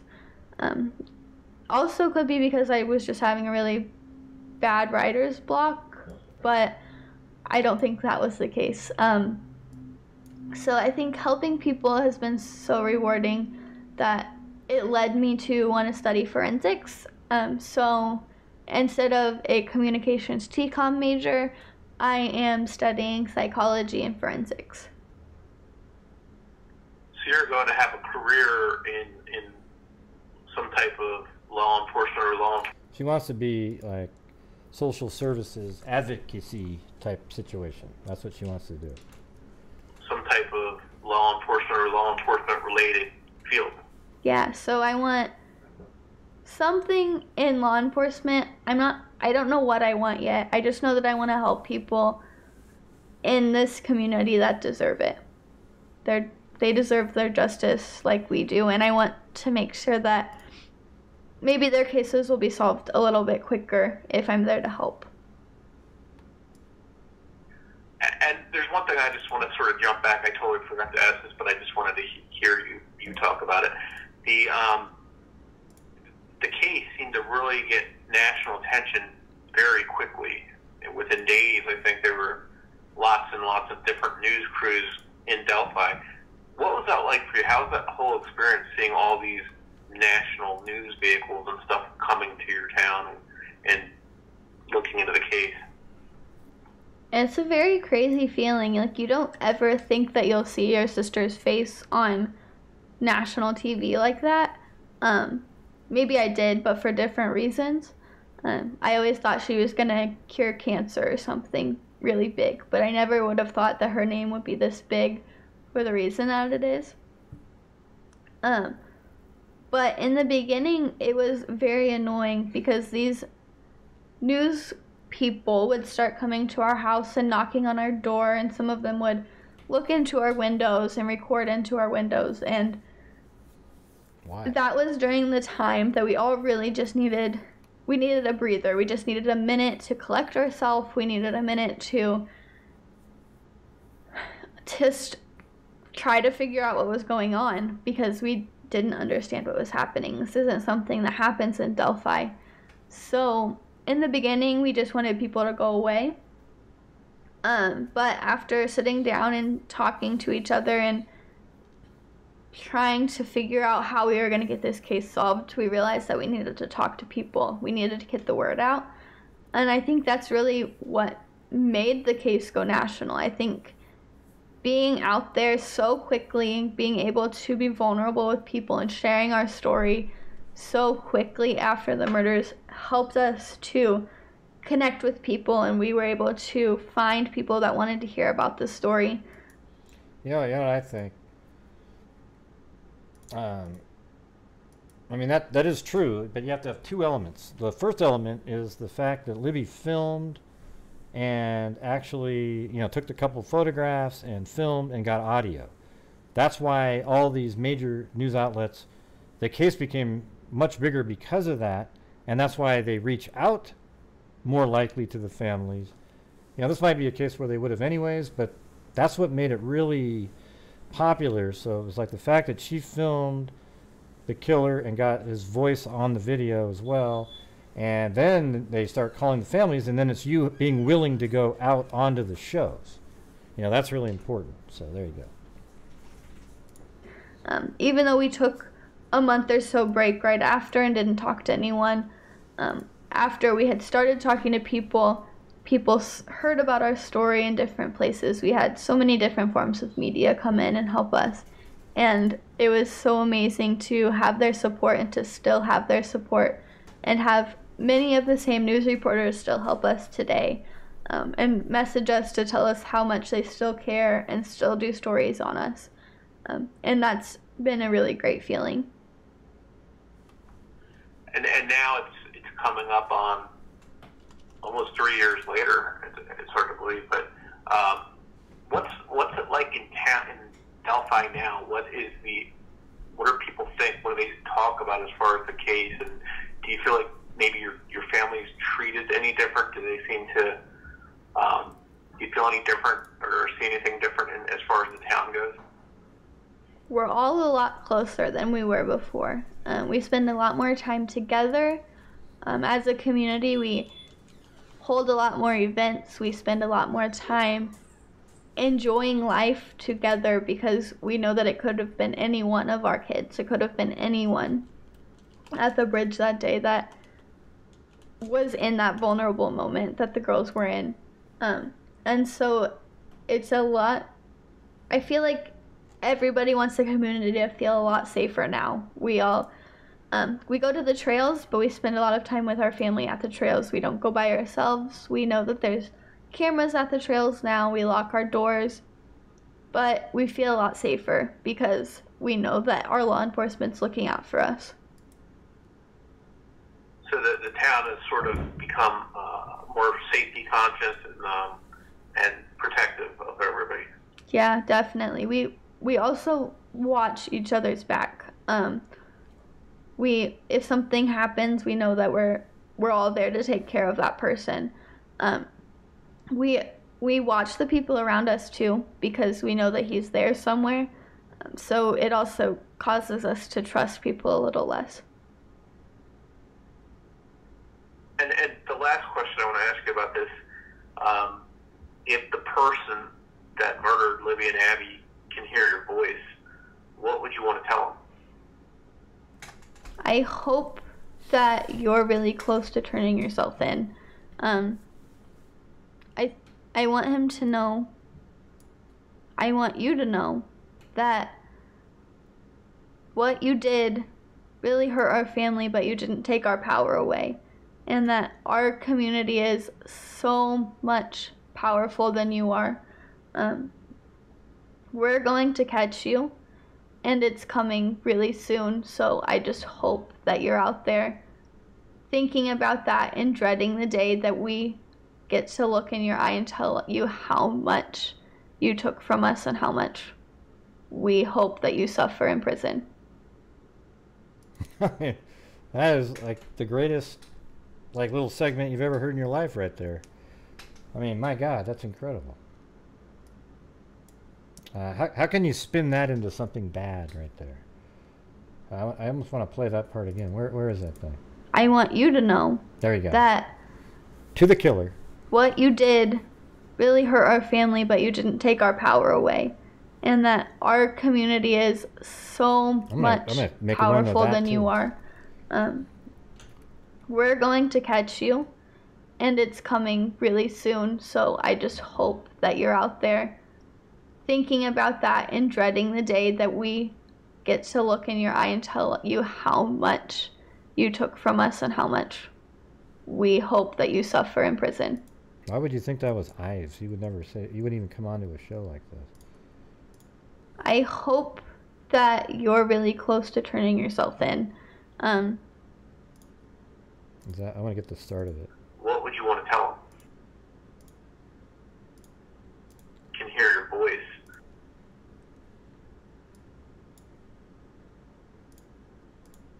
And the last question I want to ask you about this, if the person... Oh, right there. All right, I'm going to save that one too. I think these are great little clips. There we go. What would we call that one? We'll just call it To the Killer, right? Alright, there we go. That one's out of there. Definitely have to put those there. That is a mic drop. That's incredible, right? That was awesome. That was a great job, Kelsi. Yeah, see, even, did you hear Mike right there? Mike even goes, he was like stunned. Look how quiet it is. Like, you can see it right up here. There's this whole length of quietness. Because Mike is just like, wow. You know, watch this. We hope that you suffer in prison.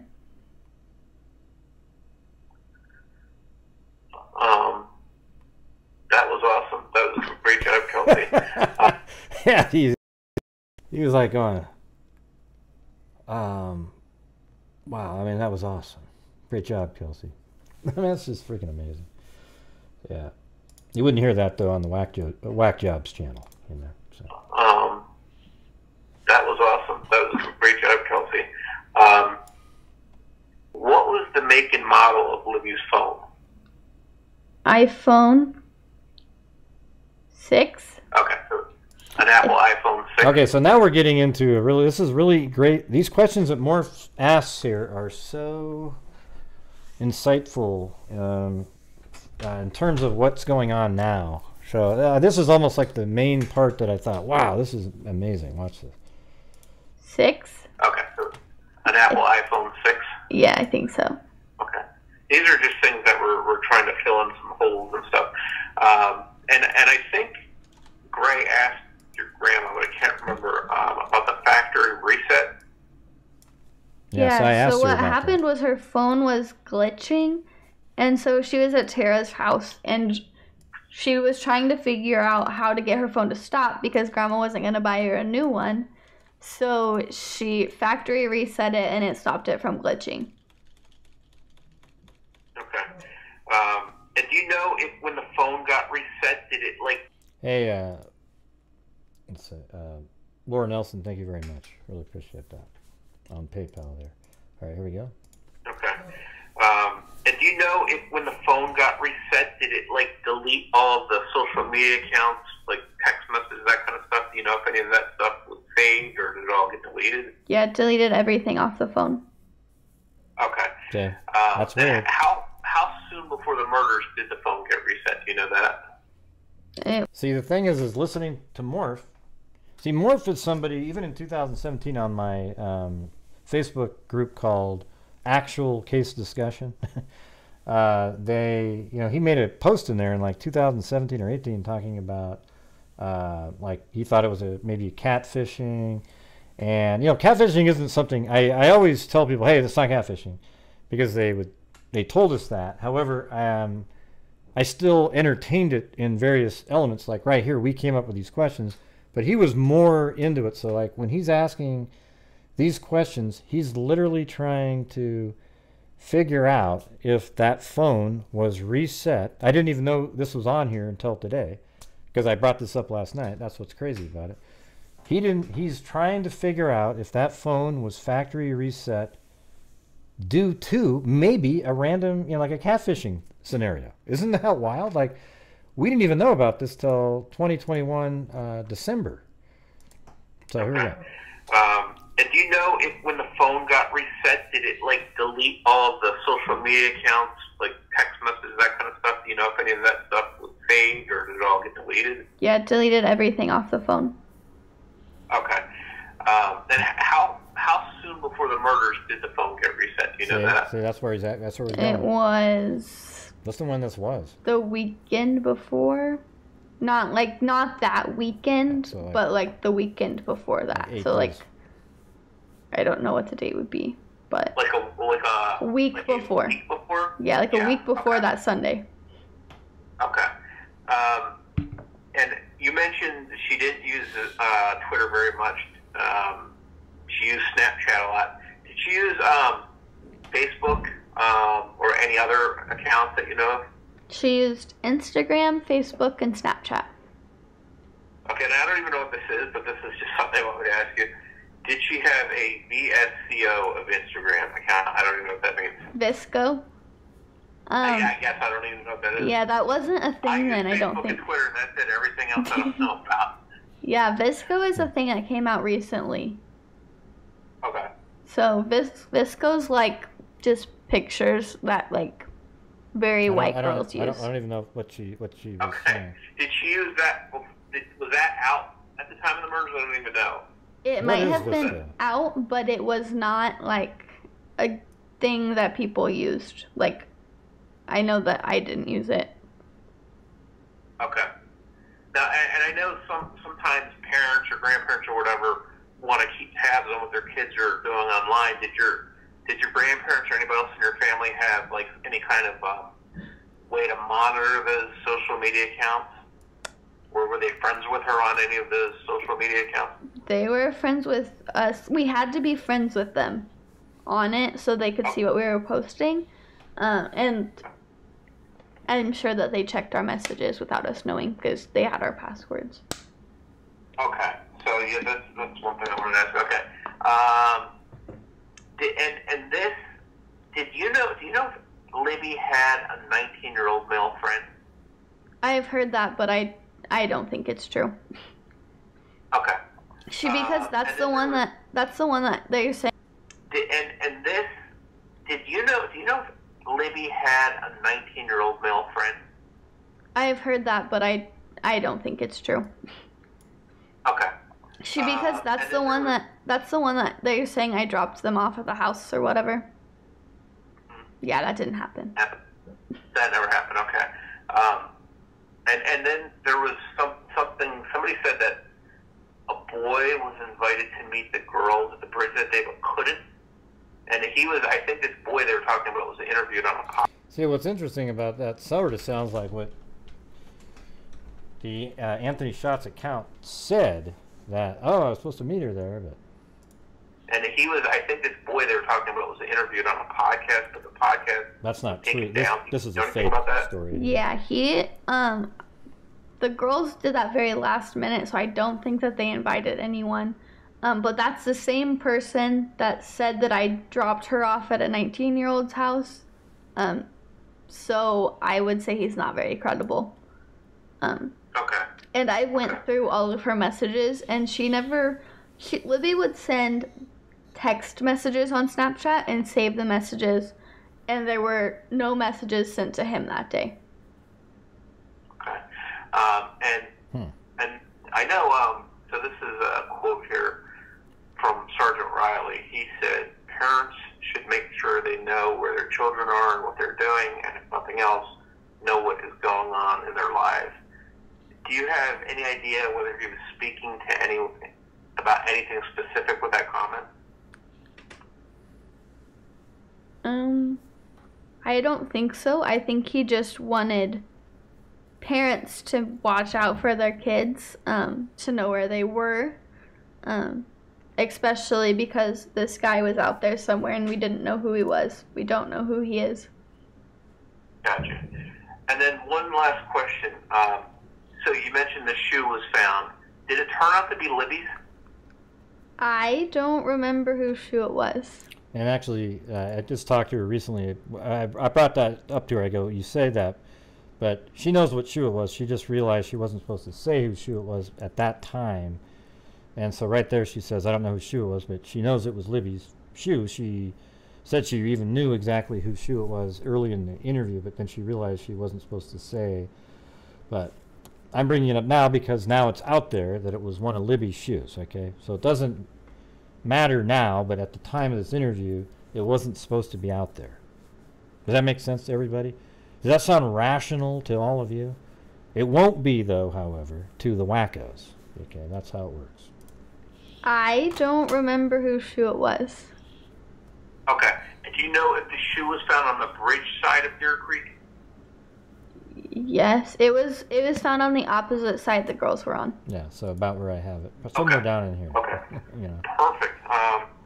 And who knows, we may get some other questions and maybe we can do another conversation again, but I think we covered a lot of stuff. I think that it came out great. And all you have to do is just send that audio to Gray, and he'll figure out how to get the audio part out of it, and not the video. And that was it. So, all right. Well, there you go, everybody. You got to hear the crazy, the crazy interview. Well, actually, it was actually really normal. Okay, so for those of you out there that you know, always keep that story right there sounded very similar to all the other stories she tells. You know, when she's going through the case, every time she has to go through and tell the whole story of the day, she says almost virtually the same thing. Now, every once in a while there's a nuance here and there, and when she was hanging out with Renner and she goes, oh, there's all kinds of people there that day. You know, she didn't say she saw all those people there, you know, or if she did, she just kind of conflated that with something, you know. There was nobody there when the girls were there. That's the reality of it. If there was a whole bunch of people standing there, there would have been some of them probably would have gone with them too to the bridge and all this kind of stuff. It just didn't happen, okay? So it's pretty obvious that when Abby and Libby were there, there was nobody else other than the killer. Or if you want to believe there was more than one, then maybe there was another person. But I'm not one of the people that believe that. It very well could be that there's two people, but I think there was just one. It's a lot easier to keep a secret with one person. You can see by what's going on right now.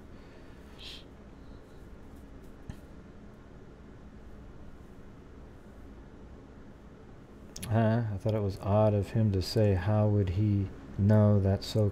What are you talking about? I don't even know what you're referring to. Oh, Toby, yeah.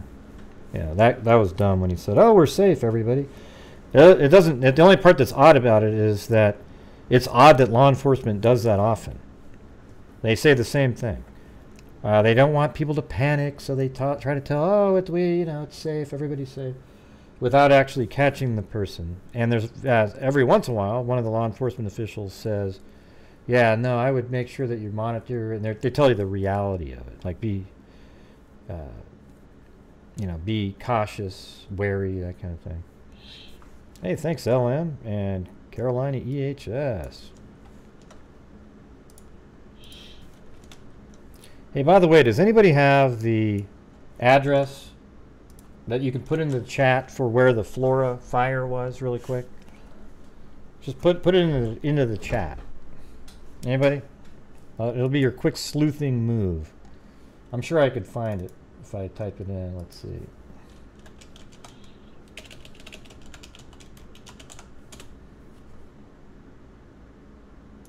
Let's see if I can find it.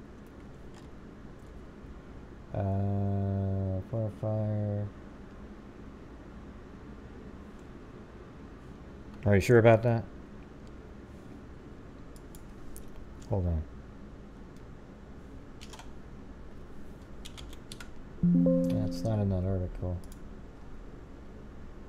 Here, let me type that in and see if it pops up on an article somewhere.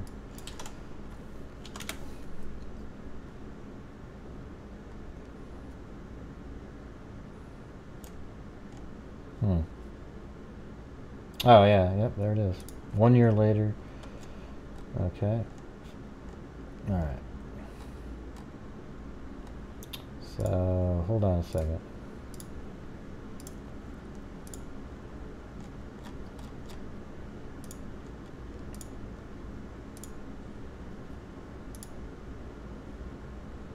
Alright, let me load this up in here.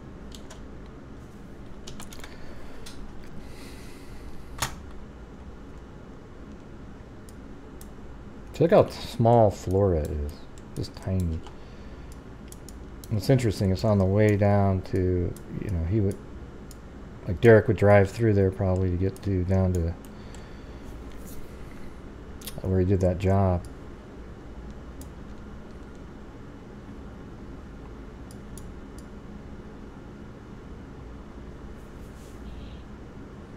Alright, hold on. I'm trying to verify something here.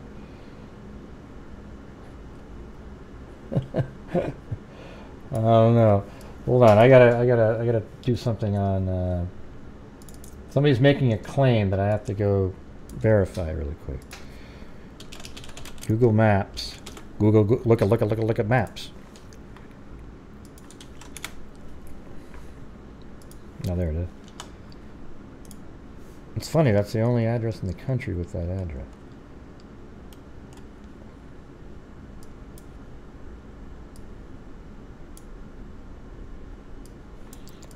Alright, so this must have been, this is 2018, not too long. Well, let's go back. So 2009, and that's 2009 is right here. So this is way before the fire happened, right there. Okay.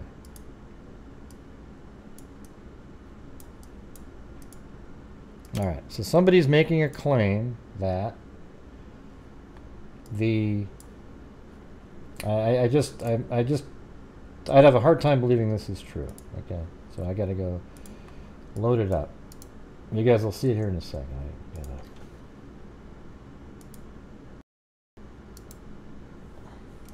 Come on, Jesus.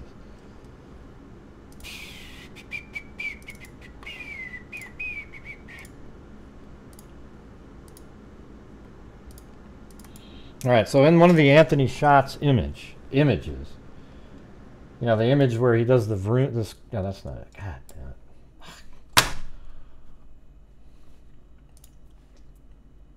It's weird how things don't, there it is, right here. There you go. So on this image right here, they're claiming that that house right there is the floor of fire in the Anthony shots vroom, you know, like he's showing that speedy car, right? Yeah, I know. I got it already, Zozo. That was like 20 minutes ago. Are you doing your little game again? All right. So, anyways, it's right there. They're saying that that's the house, but I don't believe that that's it. Okay. And the reason is because where the hell's the street light right there? You see the street light, and see people go, "It's 100% verified. It's 100% verified." Well, where? Where is the? Well, I know. I even thought maybe she was joking at the end there. You get it? So I get what you're saying. There's 1, 2, 3, 4. There's a couple things that are wrong with this. I can see them right now. The house in this image. Can you guys see what I'm doing on the screen or not? Oh, wait. Let me go over to the middle screen. Hold on a second. So I'll just debunk this while we're doing the show here. All right. So. Let me make this a little bit narrower so it just kind of, Jesus, God bless it. Where did it go? It just flew off the face of the earth. Unreal. It's not it, you guys. It's not the house. So there's people out there claiming it because it makes a way more sensationalistic case. That's for sure. But let's just go like this. Watch. Oh my God, it did it again. That is amazing. Why does it do that? It just keeps having this up on the screen. One more time. All right. Will that work? All right. So you see right there how there's 1, 2, 3, 4, and then 1, 2, 3, 4. Well, look how offset the front of this house is from the street. The street's out here, right? That's way back there. This is right on the street. Second, there's a telephone pole here with a street light on it and a huge tree right on the other side of the house right there. And it's not there at all, okay? You guys see what I'm saying? Like, I'm able to debunk something within minutes because it's just, they were going, oh, the Florida firehouse is right there. Oh, yeah. That's not it, okay? You get what I'm saying? I get this part. Yes, there's 1, 2, 3, 4. 1, 2, 3, 4, and there looks like there's a little top there, maybe a top here, but and there's a thing like that, and maybe you could argue, but there's not a window there. There's this huge tree right on the other side. There's also a telephone pole with a light right there on the corner, and there isn't one here, right? And now we'll go to 2018, and there still isn't one. Well, let me go to 2018. There you go. 2018. There still isn't a light there. Okay, so I'm going to say that that is totally bogus, and if you see videos out there that are claiming that in the Anthony Shots vroom image that he's got the picture of the Flora house. I mean, that would have been astounding. I gotta say. All right, would have been astounding. Oh God, now I have to send an email.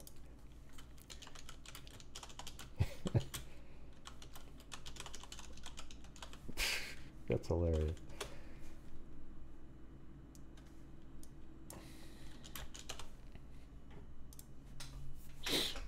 Yeah, I didn't set a bet amount though. Yeah, I mean, there's nothing. It's just obvious at this point. Yeah, I mean, it's interesting that wow, there's 4 things here, but then there's a street light in this massive tree on the other side of the house. There is a tree over here, but it's not even the same height or anything. Let's see. And there is a street right here, it looks like. In that image, though, there's a yellow, like, yield sign in it.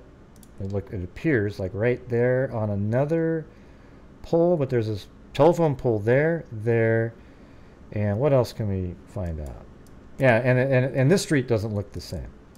So right here, when you look at the image here, there's grass right here, and it looks like there's a pole right there. There's nothing there. So do you got? Hey, I just proved it wasn't it, Stacy. That's not it, man. Come on, Stacy. That's not verified as the same house because it's not the same house.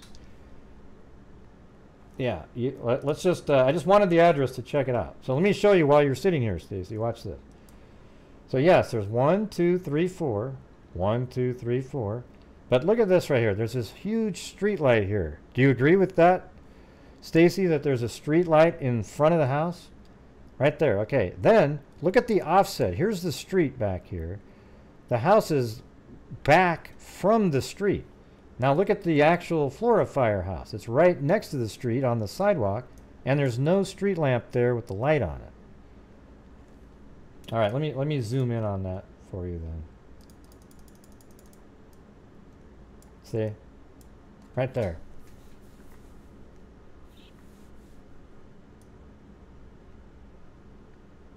It's right here. See this little, there is a little part of the roof up here that goes up, right? But there's no window in it, and it's bigger and taller, and there's none of this other. See, look over here, how there's a segment that drops down, then you got that roof there, that doesn't exist there.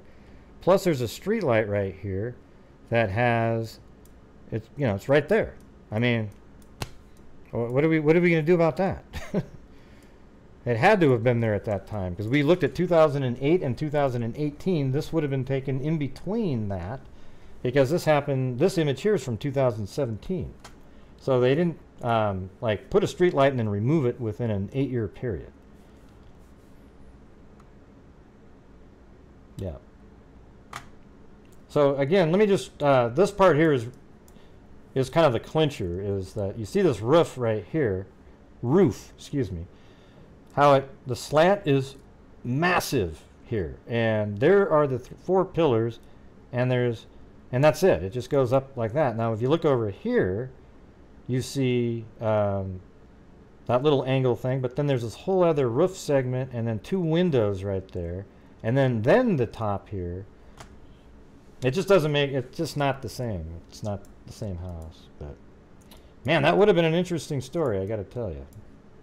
Hey, look at that. He's got one of those push mowers, man. Those things work great. I posted one in the community section that I use. It's freaking awesome. Roof! I call it R-U-F-F, all right?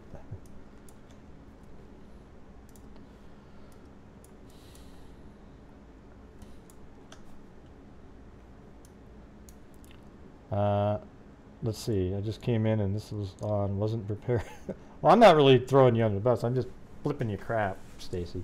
Because we got in this big email exchange during the show. It was hilarious. We're like, hey, I bet you. Hey, I'm going to bet you money. Oh, that's funny. Stacy's cool. Oh, come on. She didn't call you that. She was just saying whoever thought. Because the thing is, there's the conspiracy channels out there, Stacy.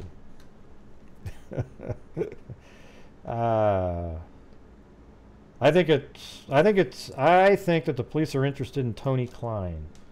If it's not Tony Klein, I think it's definitely going to have to be somebody related to the Anthony Schatz account. Don't you guys think that? I mean, what are the odds of that not being?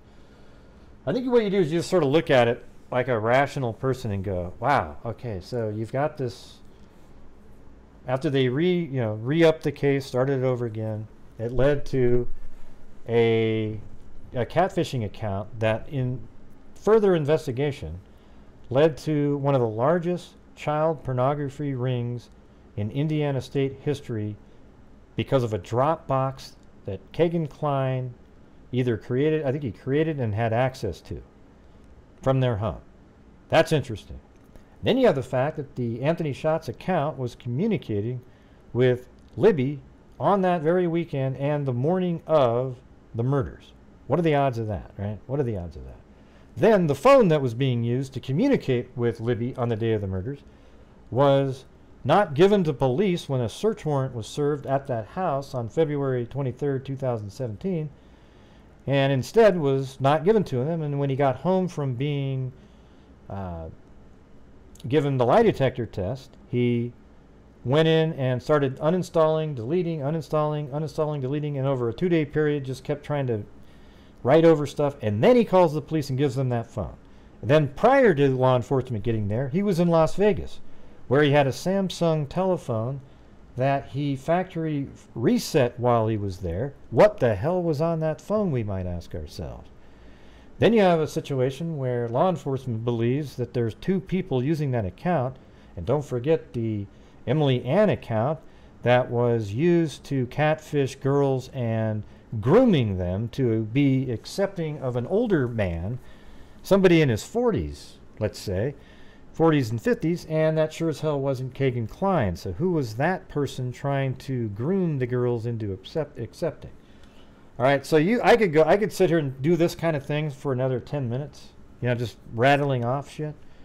So just think about that for a minute. It would be almost a miracle if it had nothing to do with the Kegan Kline, Anthony Shots stuff. Okay, at this point, just given the facts that we know right now. That Grant Hughes. Thanks, Cindy Lynn. The junk.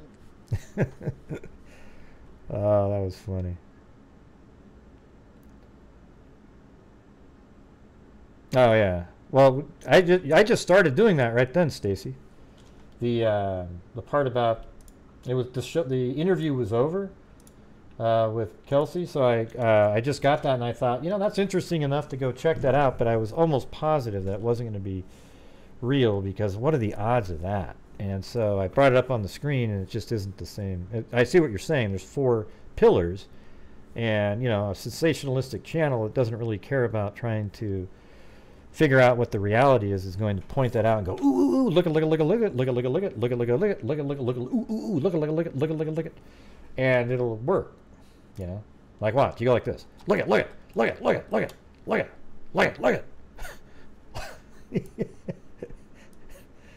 oh man, see, that's what Straight Drop used to do all the time. Like, he'd sit there and go like this, look at how there's the 4 pillars right there, look at that. Now look at that. Look at. It's the same as the house. Look at. If you go down here, look at. Look at right there. 4 pillars. Look at right there. It's the same one. Just trust me on that. Oh man, that shit never goes away, man. Never goes away. And that's why we have the look at. That's what that came from, that emoji. So if you're a channel member, you have access to the emojis. It also helps out the channel and the charities. Even if you're just doing the $2 a month one, part of that does go to charities. So, and I don't have the specific ones. We just pick them. Usually the same ones, though. We try to help out, like Texas EquiSearch and those kind of, but you're more than welcome to send your money directly to charities if you want to. What does it say? Oh, I didn't see what Amber wrote. Darn it. Did I want to see that? Oh man, that was awesome. That was fun.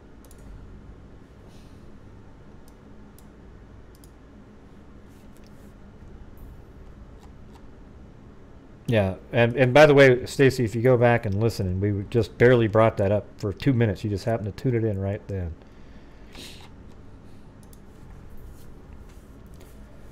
I think one of the photos on the bridge. Yeah, I think he sounds like he could be that guy too. I don't know where people think he sounds high pitched. I think I heard him in his voice one time, and it sounded relatively like it could be him.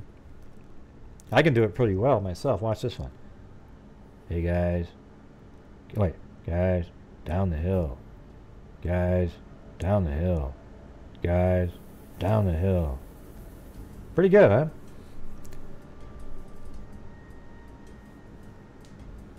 I don't know if DNA is holding back anything. I mean, if the DNA, if they had a really great DNA sample, then sure, yeah, that would be holding it back. I don't think they have a very good sample, is what I'm saying. Wouldn't they be easily, at this point? I think what is possible is that the DNA they have is not inconsistent with one of the shots, you know.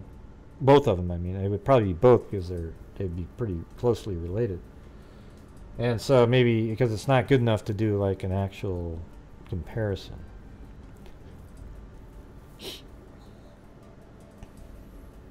Yeah, I always thought he said, well, yeah, of course he says guys down the hill. Yeah. I think it's more like, see, what I always thought it said was, hey guys, you know, like try to do it like this, an H apostrophe guys, right? Like he goes, hey guys, down the hill. So maybe you only hear guys, kind of, it's kind of like, hey guys, because right now I am saying hey guys, like, hey guys, down the hill. And it could even say, hey guys, get down the hill. Like he actually says, get, you know, like H apostrophe guys and then G apostrophe down, but really you almost don't hear either of those two. That it could just be, but here's the thing, guess what? It could just say guys down the hill. I don't really care, you know. Well, I heard my cousin Bob say get down the hill, so we're going to rule him out. Yeah, basically what we know is he says guys, you know. And another interesting thing is a long time ago, like I was saying the other day when I was talking to the person on Facebook that was friends with one of the family members, their story, that when they were told exactly what was on the video, and it said, he says hey, you know, like guys, you know, like guys, hey, you know, like hey, what's up? And then Libby says or something, or says hey back, and then it turns into something, you know, like they're nervous, and they're kind of nervous, and they're trying to figure out where to go. I mean, I've talked to, you know, people that have seen it, you know, so I mean, just to give you a specific information, like my animation I made a long time ago, Becky has people watch it because she says that's close to what was happening. So what you have is the Abby's on the bridge while the killer is on the bridge, and Libby's off the end of the bridge, okay? Then Abby sort of runs off the end of the bridge when this guy is still coming and gets behind Libby, and then Libby moves over with the camera to make way for the guy to come off the bridge. And then, you know, he says guys as he's approaching, and then not long after that, the girls said something like which way to go, some comments. They're trying to figure out, actually, you know, that's why they were, you know, showing the videos to figure out what the wording was. And then they he says there's like a click. They think it's a gun being cocked, and then says down the hill. Okay, so that's the actual, you know, it's pretty simple, pretty basic, and they didn't know the person at all. And you know, the people that watched the video, there was no indication whatsoever that Abby and Libby knew who this person was walking on the bridge. God, I hope Stacy didn't take off. I was like, that was just this funny little moment. You know, it wasn't really. It was pretty funny though.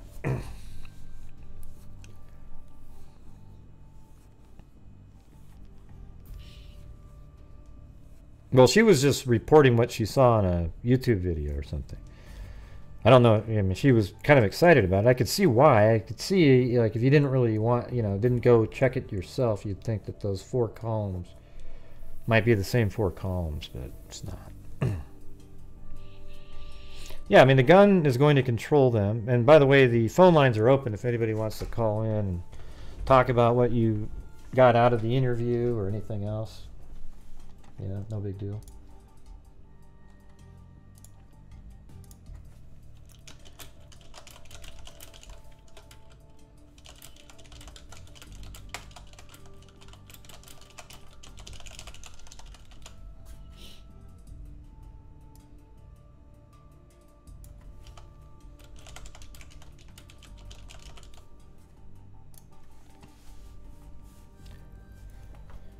Yeah.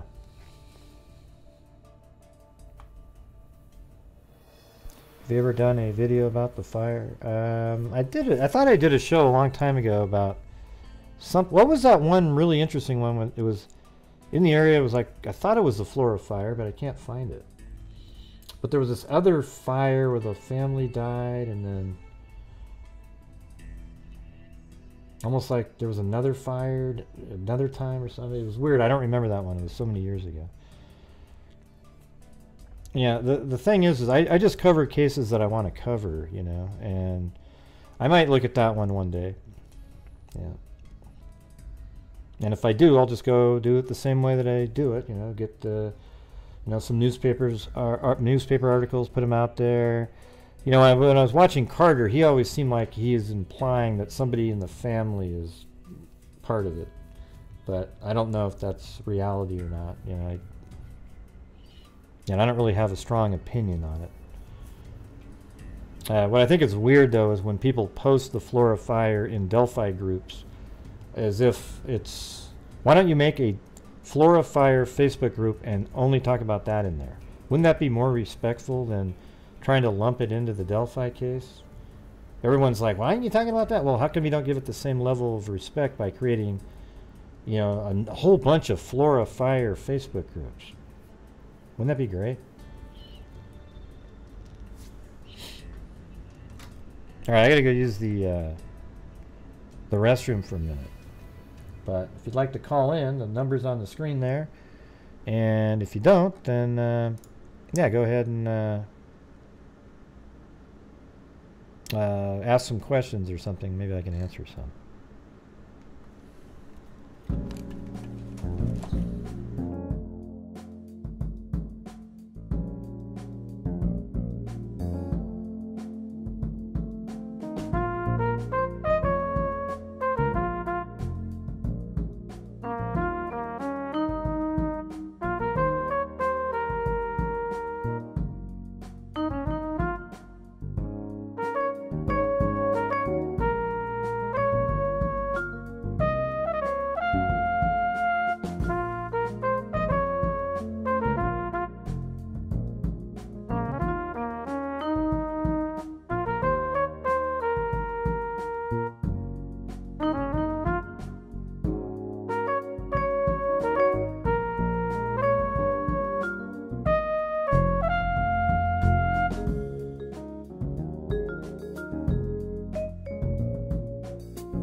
I don't, Kevin.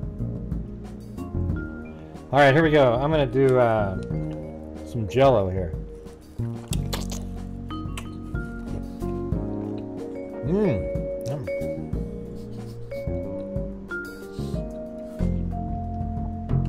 There we go. Pretty good.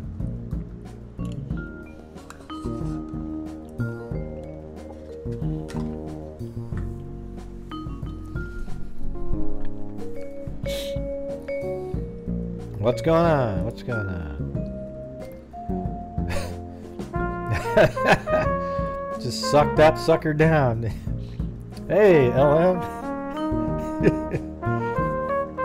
Thank you. Yeah, I disagree with you. Yeah. That's just such a random thing to say. I think he's already in jail, and I mean, who knows? Because you think it's Kagan Klein, right? I don't think it's him.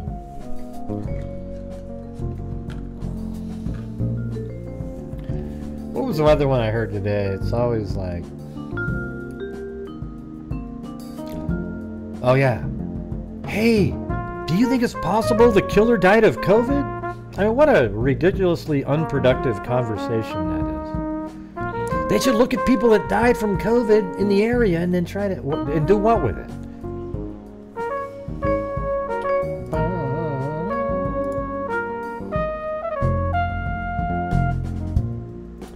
Hey, thanks, Linda on PayPal. And by the way, Linda, if you send me, do you want a notebook sent to you? You have to, if that's your address, that's good. Send me if you want a notebook, and that's not your address on the PayPal, let me know.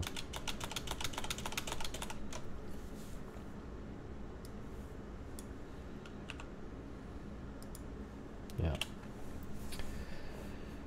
Yeah, I don't think it's Kagan Klein. I think it's going to be I think it's either Tony Klein or somebody else associated with that account. But Kagan is more aware of what's going on because he's the one that deleted the phone after he was questioned about Abby and Libby in a polygraph test. That's why he was questioned. That's what it was about. And don't you think that's interesting? That he comes home and starts deleting.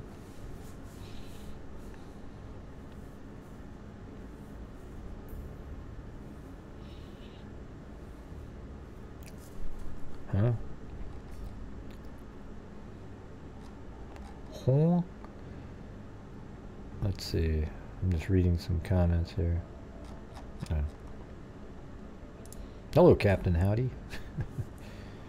I guess I have to say hello too, because everybody else is saying, hello, Captain Howdy. Hey, Captain Howdy. Hey, Captain Howdy. Man. Listen, everybody. When somebody says hello all 200, you know, whatever it is, 300 other people don't have to say hello back. Okay? It's just sort of, you know, a couple of people say hi, you know, let it go. Just, or it'll start looking like this. Hey, y'all. Hello, hello, hello, hello, hello, hello, hello, hello,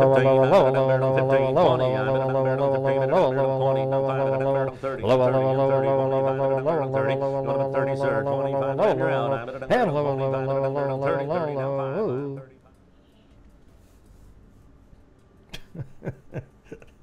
see? I'm telling you guys. I'm telling you.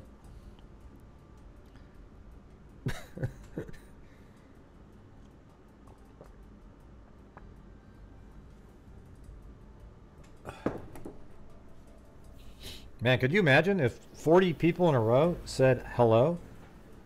My God, it would take the whole show to say hello to all 40 of those people. Did you hear? Well, here, listen, here it goes, everybody. Did you hear, Gray?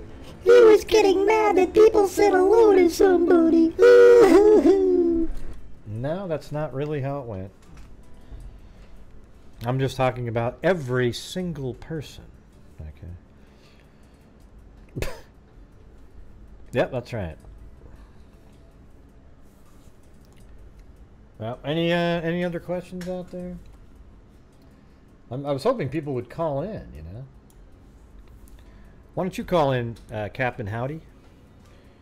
Numbers are on the screen there. You can talk about some of the craziness out there, the wacko stuff. Lillian, you know, now it's a good time to call. Do you think the female witness law enforcement talked about, and you know what's weird about that is the female witness that law enforcement talked about in 2017 when they released the images, it doesn't even make sense, because I was told by Ives, the first sketch, that's what that press conference was about. I think he might have been conflating a couple things, though. Interestingly, the first sketch that was released was done purely from the video. So isn't that weird? Like then he mentions, well, and then I think at that point he's remembering that the first sketch made was done by a witness. So then that does make sense. So I'm thinking he was sort of conflating in his mind a witness and how they created the sketch that he's showing us.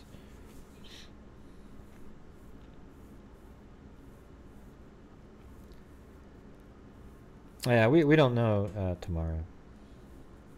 You keep saying the same stuff over and over again. I would bet money that Kagan Klein isn't the one that they're focusing at. Yeah, he's definitely... Well, we don't know if he's guilty of luring them to the bridge or not. We don't know that either. Because it sounds like Tony Klein actually, you know, maybe did things on his own without Kagan knowing about it.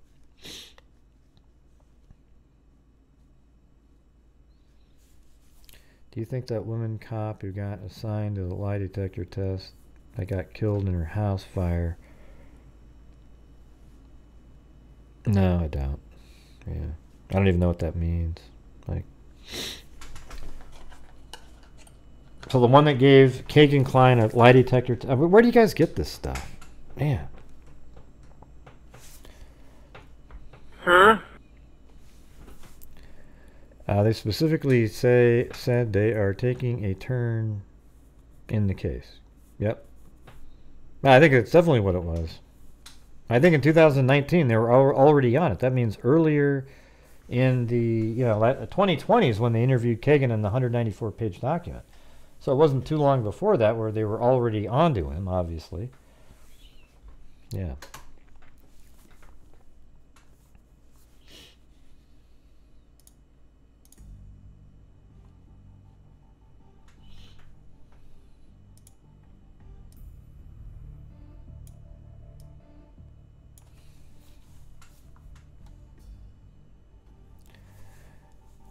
Let's see. It's true. Lie detector cop died in house fire with her daughter in Monticello. Okay.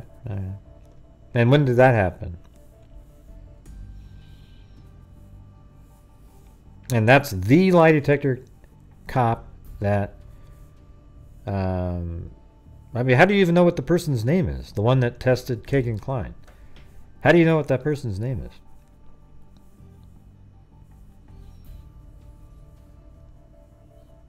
Now, we don't know because we don't even know what the car was at the abandoned CPS building, LM.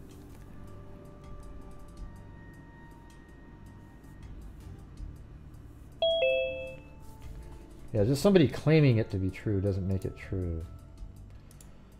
Alright. I'd have to see it and have you prove to me that it was a... you'd have to prove to me that is the person that was conducting the lie detector test on Kagan, and show me how you got the name of the person that was doing the lie detector test on Kagan. That's how you'd have to do it. So, oh, sorry, I gotta unmute yourself again. All right, what's going on? Hello. You muted yourself again. You gotta unmute yourself. Hello? Yeah, hello. Hey, hello. It's Susanna again. Yep. Maybe someone will call after me. You know, we have got, or you have made, like, the definitive floor of the crime, or floor of the killing, from arriving to where they were Yeah. taken. I think almost now, because of all the craziness on here, maybe it's time to make a proposed floor the crime that happens before the event that happens to get them to the park. Because Yeah, they've well, got, I've already done all that. these I've already done all. ridiculous- Yeah, but I've already done all that, like how to get from the house and the drive over and all that Yeah, stuff. I got that. But I mean, okay, from perhaps the sleepover to the fact that there is the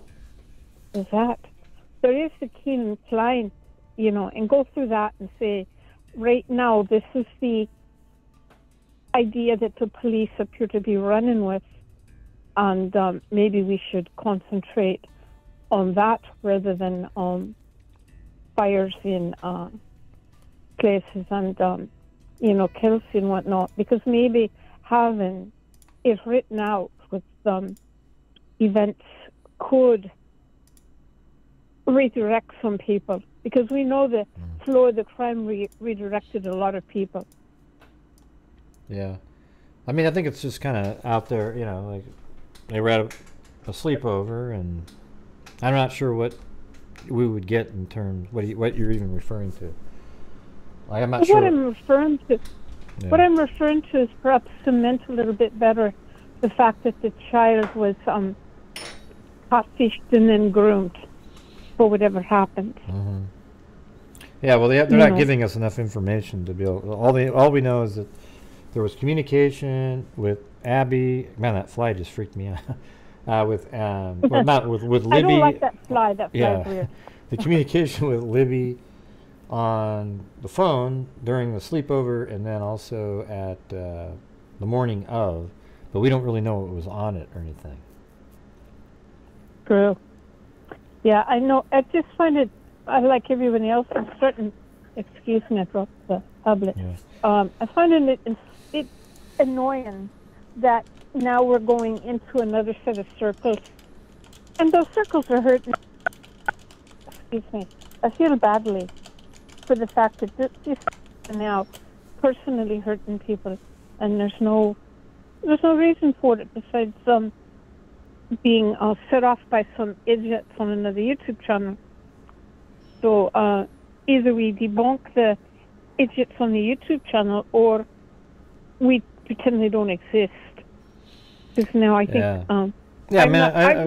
I just talk about them sometimes. I don't know. It's just, to me, like when they just keep attacking Kelsi and Becky over and over and over, and Mike and everybody just relentlessly every single day. There isn't any videos that are made about anything other than attacking Kelsi and Becky and all them, and they're just.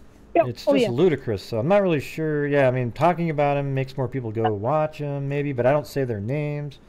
So I'd rather just bring it up there in case you accidentally stumble upon the idiots like that, and then you can just go, oh, wow, and then leave a comment and don't subscribe. But unfortunately, people like trash, so they like that's why they watch stuff like those shows like Survivor and shit. Like, who gives a crap about, like, we have in the UK this thing called Love Island. It's got to be Love Island. There you go. Yeah, I mean that gets on its own. I mean, the other thing that the person can do, because of the fact it's actually probably against YouTube's community guidelines, if we, I mean, if you want to just shut them up, they can be shut up. I don't know who they are. 3 or 4 people complaining to say these people are accusing the sister of a murder victim of murdering her sister when there's no evidence. I think that the pain that, and it's got to cause some pain, I think the pain and controversy that channel is causing, I'm not big on taking channels down. I don't believe in censoring people, even if they're stupid. But this is frustrating for me, and maybe I have a new project. I don't know. Yeah, no, it's well, those kind of channels, like honest to God, I mean, that shouldn't be allowed. You shouldn't be allowed to have a true crime, quote true crime channel that doesn't cover any other thing except one thing, and a specifically narrow attack on family members of a murder victim without any truthful information whatsoever that they're putting out. That should not be allowed. Okay, because true crime deserves like a higher level of respect and just kind of, you know, trying to adhere to the facts of a case.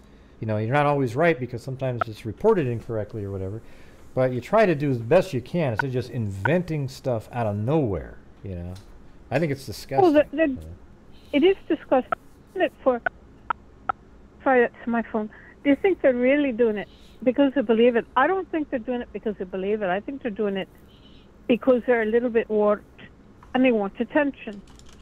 And then they know there are people who will take what they say because someone says it, I guess on YouTube, and they'll go with it. And it's absolutely ridiculous what they'll do. I've seen some other things, on other cases like that. And so you do go and do a community guideline strike because that is a lie. And that's a lie targeted at an individual. And that individual should be protected by this YouTube system that'll take down the most innocuous things, you know. I mean, things that they took down my dog bite channel years ago, and it's like, oh right, you know, all it was doing was educating people on how not to get bit by a dog, but they thought the pictures of the bite were too graphic for YouTube. Yeah, well, I mean, the same guy did a video on, gosh, I don't even know, it was something about, it was about the book being slid off the bed, but then put pictures of, like, throats being slit and, like, really the sickest shit in the world in the video, and I was thinking, man, how did YouTube even allow that? That's like, you know, you didn't... Well, YouTube would allow it until someone complains, because they don't go and look at every video on YouTube. They don't have that many, you know, employees wherever they employ them from. I mean, I'm okay with, like, I'm like somebody that I don't really mind if somebody wants to, if you play that stuff, it's just kind of, it was totally gratuitous, had nothing to do with anything associated with what they were going to bring up later. It was just sort of, look how gross it was manufactured. Yeah. Oh, no, it was on one of the videos about crime scene. Totally bogus information. Yeah. Well, you can get videos taken off when they're painful. And I'm sure it's painful to the family. So... Yeah, like you can't record, you can't play video of live shooting stuff. I actually had a movie. Oh, there it is. You're such a narcissist. Hey, let's look at this one. Here we go. Here we go, everybody. Here we go. You're such a narcissist, Gray. Ooh, Linda. Ooh. Yeah, see, that's what I'm saying. You're not a narcissist. Yeah. So that's just what they say. People like Lena, they don't have any other things to say, so they say the same thing over and over again. They have nothing important or interesting. You know, they're a poor excuse for psychiatrists or psychologists, and they need to follow the Goldwater rule too. Oh yeah, and but like everybody, don't remove the comment. Don't remove the comment. Here's what she just wrote, everybody. She said, "You think your opinion is the only one that counts. When they solve this case, you'll have no income." That is really? That is the dumbest. You don't have to delete this person. I didn't want you to delete them. God. That's so stupid. Keep the stupid. It's one of the dumbest comments I've ever heard. I cover hundreds and hundreds of other cases. Okay, and every single night we're talking about other things, and we're raising funds to help support my channel. And at the end of the month, I donate a ton of money to charity. So what you're saying is somehow if the Delphi case isn't being covered, there won't be any more income to the channel. Well, you can go a whole month and not cover Delphi. I mean, I've seen that. And lately, of course, I see why you're talking about Delphi, because you want to quash, you know, you want to step on the... Yeah, well, lately I've been covering about Delphi. And look at tonight. Tonight's not even that, you know, it wasn't even a good, you know, night compared to other nights we've had. It's one of the other crappy, you know, it's like the other nights we've had where I might have to not be able to give out a notebook or anything. So the thing is that's you know, there are nights like that. It doesn't matter what we're talking about. Tonight we're covering Delphi because I thought, man, this is it. I just did Ives yesterday with the new information that we have in the case, so I figured that would be interesting. And then we were going to play Kelsi's interview from 2019 that nobody's heard before. So I thought that'd be interesting. And then I bring up, and then I talk about Delphi for maybe 10 minutes in a night, and then I'll talk about these other cases the rest of the night. You know, and I talk about some weeks I don't talk about even mention Delphi. You know, so that's where they have it wrong. You know. You know, it's like what was I going to say? You know, people who are relatively, you know, new to Delphi, and there's a whole lot of new people. That Ives interview has a lot of information that should help guide people away from the idiotness. And then this Kelsi interview should guide people away from the idiotness, because you can hear the sincerity in the woman, you know. And then you look at the rest of her life since then. And yeah, she didn't kill her sister. Yeah. It had nothing to do with killing her sister. No one that has anything to Delphi has anything to do with the that fire that killed those little girls. You know, it's never been. The police have never said so. You know, you've got an arson fire. What does have an arson fire or a you know, an accidental fire have to do with someone who kills two little girls in Delphi with a knife? Yeah, I mean, it's ludicrous. Yeah. Well, they think it's an arson fire, I guess, but I mean, I think it's arson. I just don't know how it's like. It's weird how they want to connect them for some reason, because they were sort of around, you know, within a few months of each other. But it's you know, I don't know how they're doing that. It seems so. They seem so different. Like there's nothing in common other than they're younger girls that were killed. That's the only thing that's common. You know, it's like 4 girls in a family, or I think it's 4, right? Yeah, like yeah. Yeah, 4. Yeah, and then it's like they're murdered, or you know, well, I don't know, murdered, but it's a homicide with the killing. So, I mean, I guess it is murder if it's intentionally set. So, you got that, but other than that, how is there a similarity there? Right? The only similarity is dead children. Yeah, you know, and the only that they were similarity murdered. is dead children. But, yeah, well, maybe they were murdered, maybe they won't. You know, what I read in a reputable news article, and I can't remember where it was, is that there's a lack of communication between the family and the police because there's a lawsuit out there. And, you know, once you get a lawsuit out there, you can toss away, you know, a good communication about what's the lawsuit about? Because wrongful death, because they say the police, the fire people were delayed because of the 911 or something. I have to go back because I read it, oh God, 2 years ago. I'll go back and try to find it so that I can remember what it was about. But I promise there's a lawsuit from the mom. And so, you know, maybe if you have a particular, you know, scenario you want, and maybe you're trying to negotiate something, and then you hold tight to it. But it could be something as easy as an electrical fire in an old house. That's what I would say. I mean, that's logical. And then the fire... But they deemed it to be arson. But they said it was an arson now. Arson. Yeah. Okay. They did say that. So, but I don't know how that makes it related to... No. You know. I mean, what is an arsonist likes to set fires? Yeah. Theoretically, you know, they get their jollies out of setting the fires and watching them burn. That's basically where they get their satisfaction. Hey, I think so. They don't get their satisfaction out of... I think here's what bothers me about the Flora fire and the people covering it. They don't seem to really be interested, at least the ones I've seen, in actually helping solve the Flora fire case.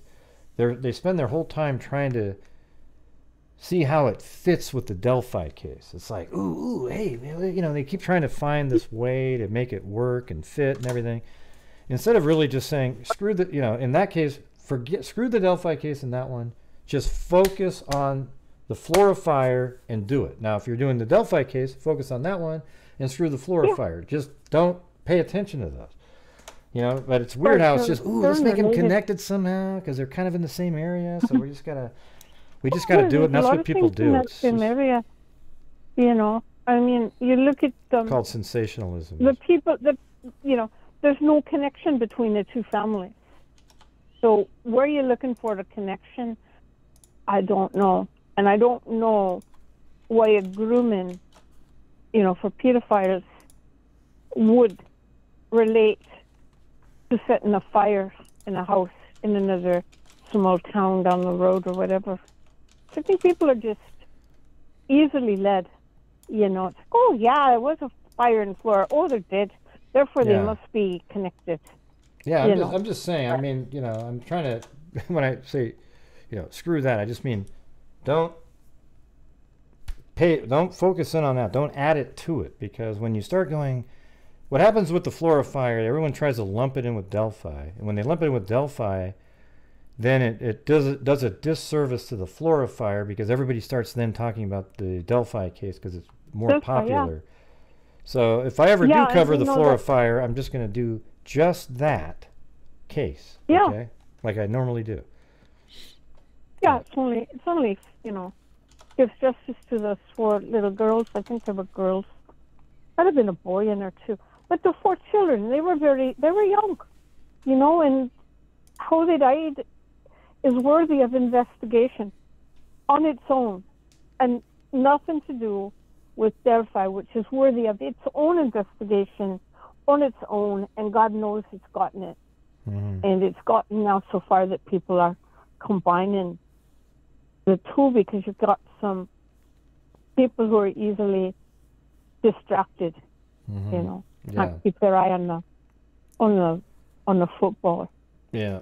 So, yeah, you know, I mean, that's one of the things that just, you know, people try to spend a lot of time on loose connections to make a more grander story, and I don't really get that way of thinking.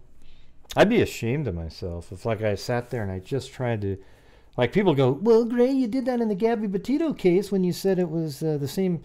Look, that is crazy as hell, man. In the Gabby Petito case, where I mean, you got to admit, like, when in the Gabby Petito case, when they were in, what's the name of that town, Moab, yeah, they were actually talking to 2 other girls that got murdered, like within a day that they were there. I mean, they're there, right? They actually were still in the town when these girls get murdered, and then Gabby Petito gets murdered. And then I said, well, wow, that's weird. I actually was the one that found the timeline connection there and put it out there. I know. And then it turns out it's not related. But I mean, wow, yep. That is crazy. It turns out I think it was someone they were, you know, both of them were someone they knew, but 2 different crimes, you know, just a lot of things happen in that Moab place. I think it's a seething underbelly of something out there, probably repressed emotions. Or something, you know. that place is, I don't know. That I was reading on it, and I'm sure you go out there, you're going to find a lot more interest in this. But that's to them up in it's in Utah, no, Moab, Utah. Yeah. Yeah. And Utah, I think so. And Utah is between Nevada and Colorado. And north of Arizona. Well, not north of Arizona, north of. Yeah. Sorry, I'm from Ireland. Well, I think it is north of Arizona. Well, it's Colorado. Yeah. Let's see. If you were just going to look at it, Utah is north of Arizona. Colorado's to the right of Utah. Yeah. It's like Utah, Arizona, New Mexico, and Colorado are one big square. It's got that 4 corners thing. Because I know when I was little, my parents took me. Oh, yeah, you can go right there. There's a picture of me somewhere. Oh, look at that. There's actually a little monument there. That's crazy. Look at it. Yeah, there is. That's wild. There is. And you can buy all sorts of tchotchke there.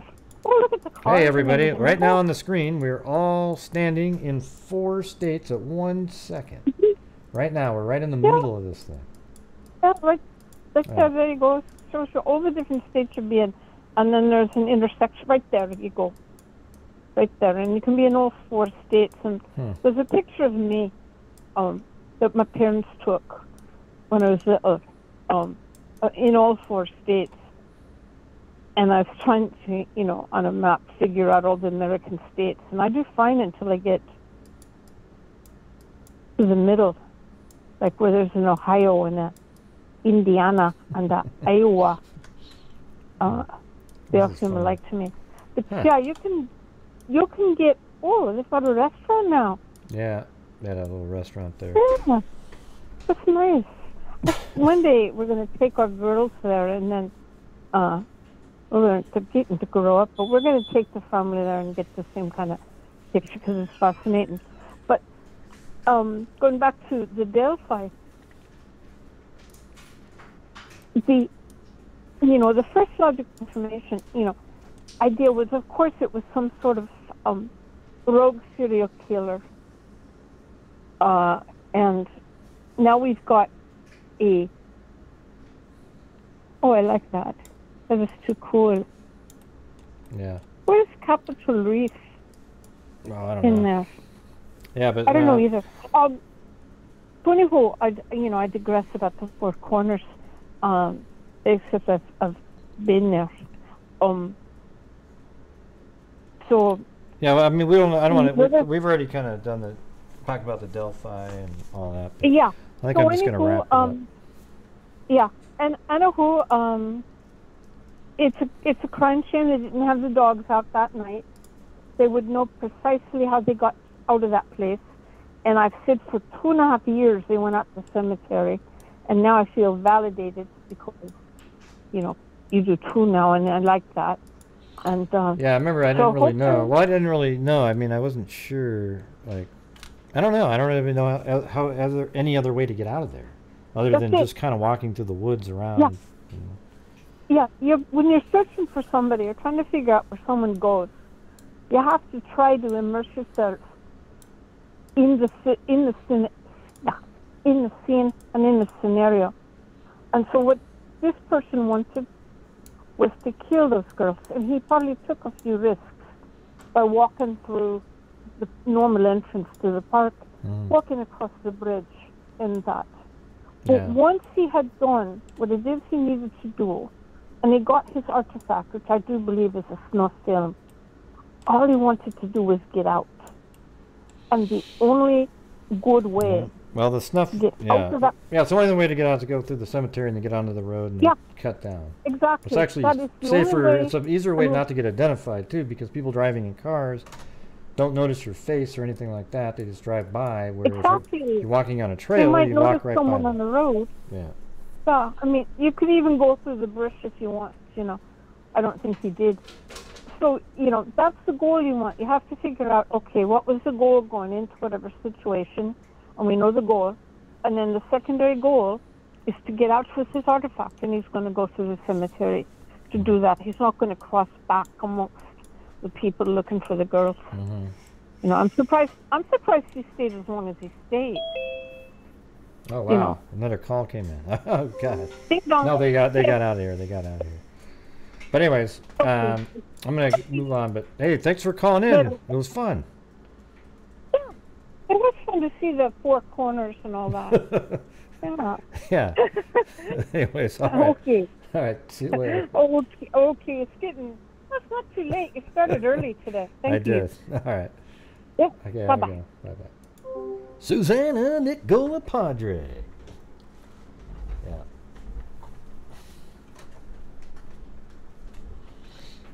Came in the 1970s, right? Well, that's cool.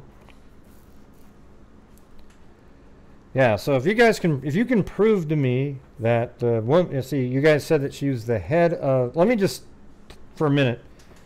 Everybody seems like they're really excited that apparently the head polygraph person in Carroll County or Indiana, or whatever, died in a fire. They then are making the claim that. Do you think maybe they were killed by the Delphi killer? Well, let me ask you something. Why would they do that? Can you tell me why that would be a mark for them? That's stupid. I mean, it doesn't even, it's not even admissible in court. It doesn't have any meaning at all. Okay, Monticello, whatever. I mean, Jesus, it's not even the same county then. So the thing is, and we don't even know if it's the same person who interrogated Kagan Klein. See, to me, it's just that is right up there with the same sort of stuff that people try to put out to create content to just talk about. So when you think about it, like, what purpose would it have for Kagan to take out the polygrapher? I'm just saying, if it was Kagan. What would be the point of that? Can you give me a good reason for that one? Just anybody? That damn polygrapher. She's got me. Man. Yeah.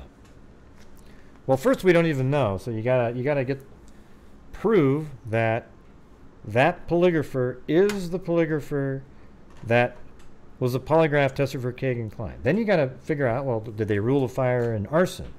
Well, if the fire wasn't ruled, if it was ruled in arson, then you gotta ask, well, okay, that's interesting then. Well, then did Kagan, what purpose would he have to do something to her when polygraphs aren't even admissible in court and will never make it to court? So why would taking her out help him in some way? Well, Gray, sometimes it's just about revenge. He didn't like the coffee that she was drinking when they were... Okay. Yeah. And actually, wasn't Kagan already in... Oh, so you think it might be somebody else, not Kagan. Because Kagan was already in jail. So maybe Tony Klein's rocking around going, man, we better take out that polygrapher. Oh, man. I don't buy it. Don't believe it.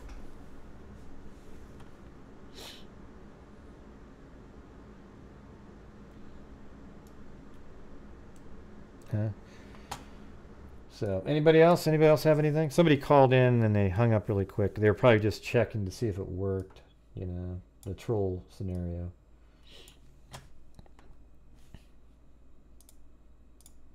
And the answer is no, it doesn't work anymore. It's gone. That's right, Curly. Folgers will get you every time, I tell you.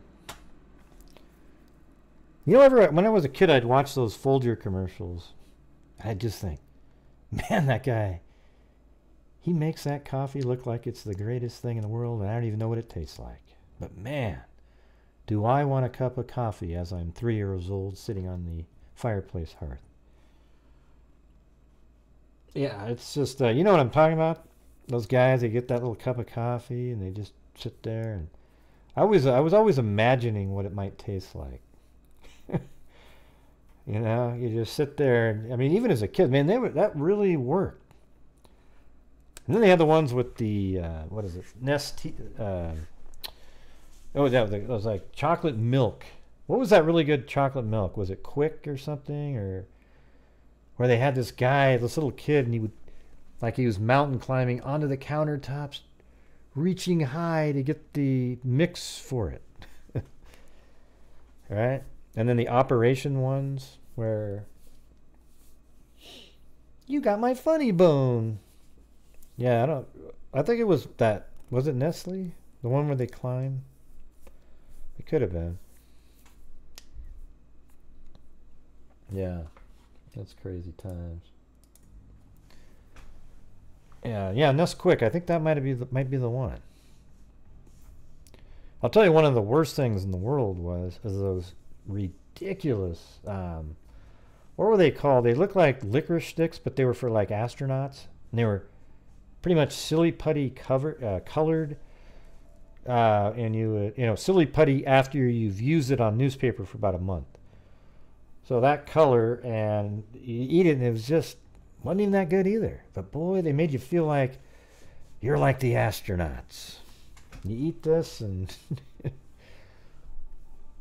kind of reminded me a little bit of A Christmas Story with the Ovaltine. I can't remember what those were called. Let me see if I can remember those things. 1970s snack astronaut stick or some shit. It's got to have it on there. There it is. I think that's it. Oh yeah, there it is. Look at this thing. Look at what they're called. Look at it. Food sticks. I mean, that is the greatest thing in the world. Look at that.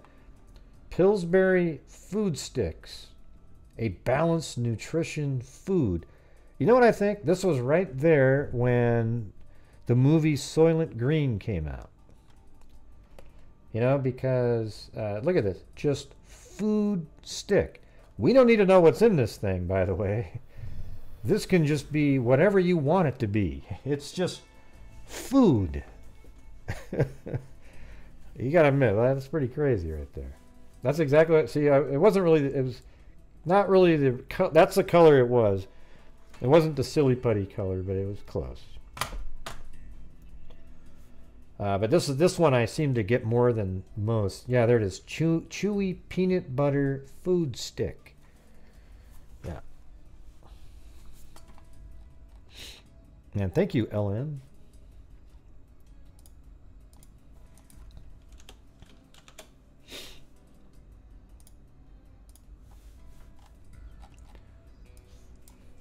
Now remember the Tyco Pro Racing? That was really awesome. Little car set with the other little trigger and you zipping it around. That was fun. The GI Joe's Kung Fu Grip. That was good. I used to play with Johnny Quest. There was like this Johnny. I can't remember. There was like Tonto, Lone Ranger, and Tonto with a horsey. It was really cool, man. You could get these guys on there. Yeah, now you can't play with those things anymore. It's not culturally appropriate. You know, it's like you can't play with, you know, Lone Ranger and Tonto anymore. Plus, you'd have to have like 4 or 5 different, you know, segmented out characters. You know, maybe one of them isn't dressed quite like they did. You know, that type of thing. Yeah, I remember Stretch Armstrong. Remember that stuff called slime? It was like, I think 1976-ish. Slime. It was just really just lime green stuff, and it was just, you throw it against the wall and it go. Yeah, you remember that? Yeah. They had such cool toys when we were younger. It's a total bore now. Absolute bore.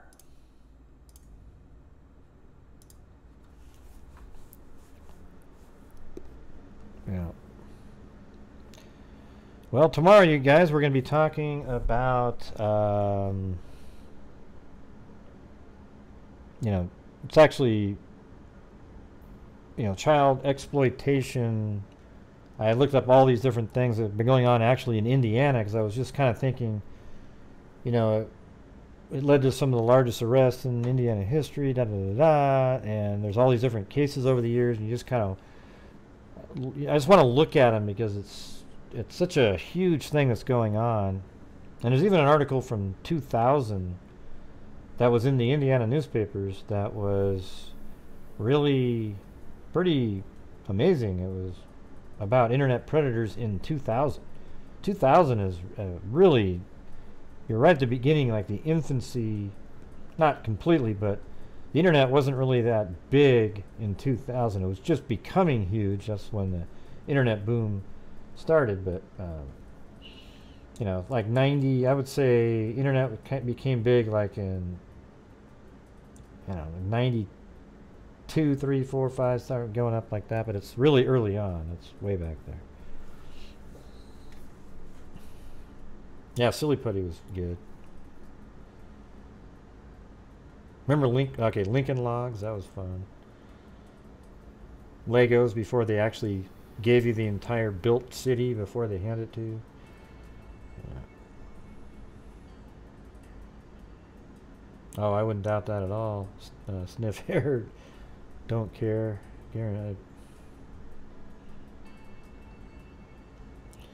Yeah. You know what's funny though, Amber?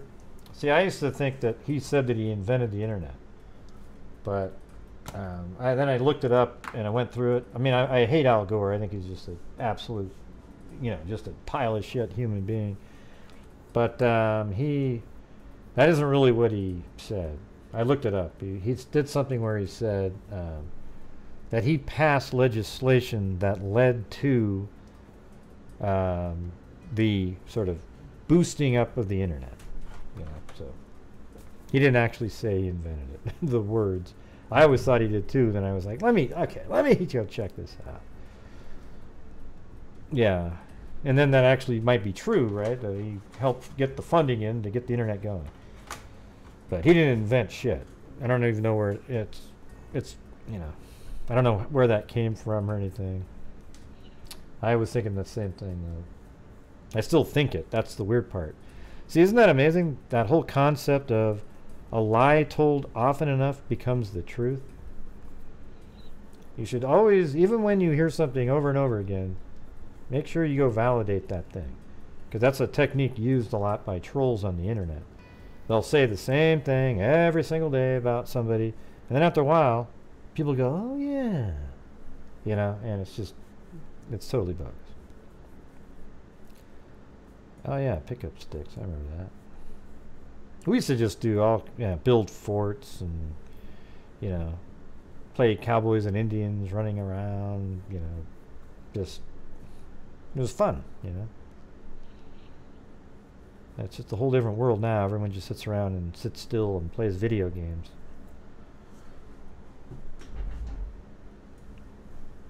Yeah, and it was fun, right, Lillian? I feel bad, actually, for some of the kids now. Just...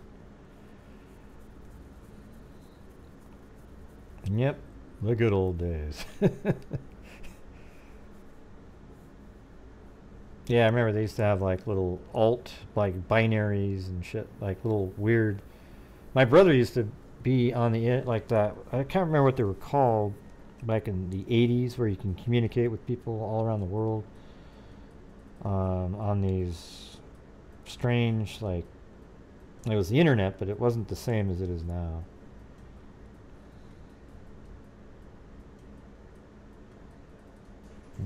Not sure what you're talking about. One shot 925. I'll check it out. But anyways, thank you guys for being here tonight. Appreciate it. Make sure to hit that like button on the way out, even if you hate it,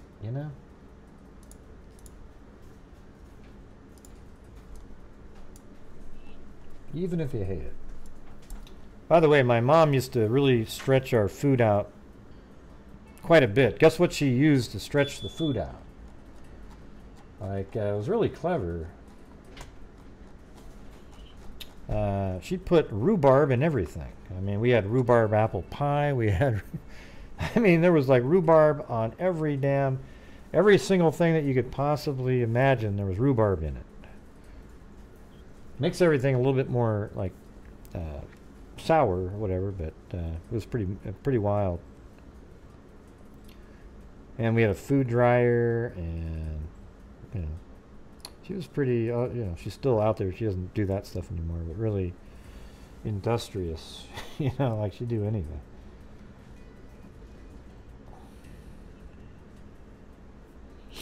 Yeah. So thank you to Kathy Friedenmaker, Scott Holland, Kelly Dragonborn, Tina Susser, LM, Eugenie, Carolyn EHS, Quietly Frozen, The Velvet Army, Candalee Woodward Stone, Jessica Schubach, Kathy Friedenmaker, Daisy, Kevin Roach, Alley Cake, Sherlock Hemlock, Sage Lake, LM, Carolyn EHS again, thank you very much.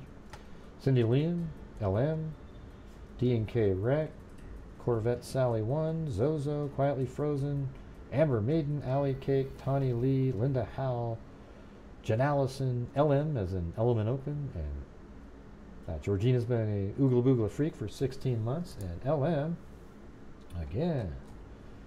Thank you. And then we've got Let's see. Just a second. I got Lanky Tor on PayPal. I didn't even see her in the chat or anything. And then Laura. Hey, are you out there, Laura Nelson? Do you want a send me your address if you want the notebook. I see you've got an address there, but I want to make sure I don't send it to the wrong place. And then also Linda Cosma. So thank you very much. And if you want to send me one too. Very cool, everybody. So I really appreciate it. And what we'll do tonight is we'll give out, we're going to do the spin. Let me see, I'm going to do a free car. Well, I'm going to do, let's see, how do I do it? Probably two, I'll do 2 notebooks. There you go. That's probably the best way to do it. Ding, ding, ding, ding, ding. I was looking at bobblehead dolls. Man, you can't get them. Like, you have to spend like $16,000 to have them be $16. It's crazy. Like, you have to buy 1,000 and it gets down to 6. Is there any cheap bobbleheads? I mean, you guys can buy them and hit them with a baseball bat. You know, you'd have a great time. Oh, that gray guy.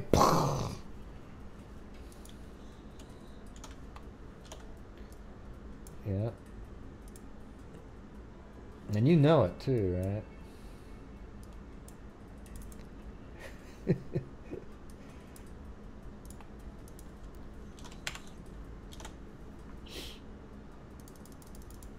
All right, here we go.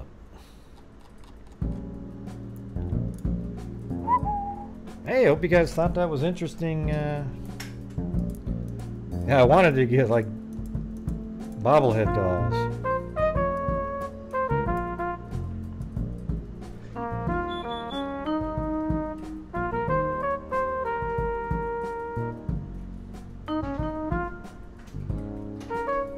I see you, Zozo.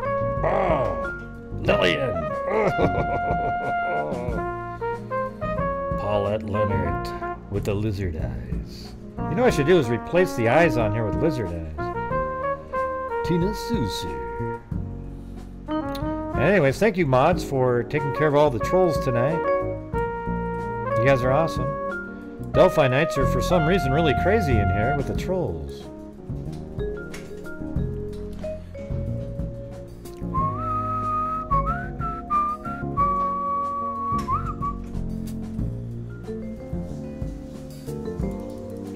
There we go, we're shuffling, and here comes the spin for the first notebook.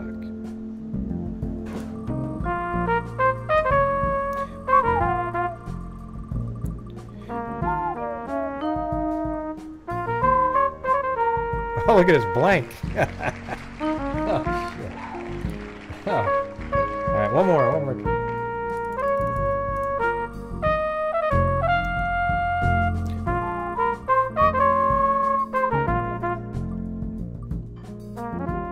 And there it is, Laura Nelson.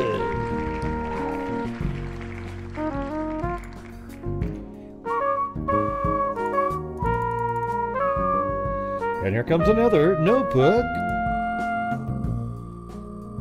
Oh, cool. Quietly Frozen. I'm glad you liked it.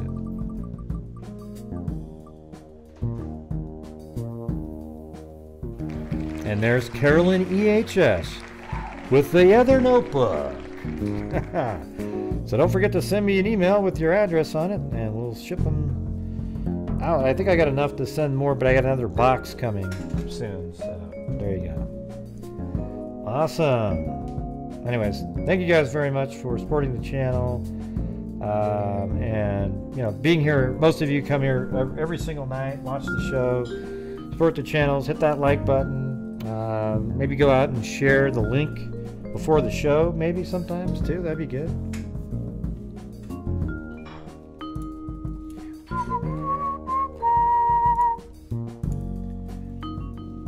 All right.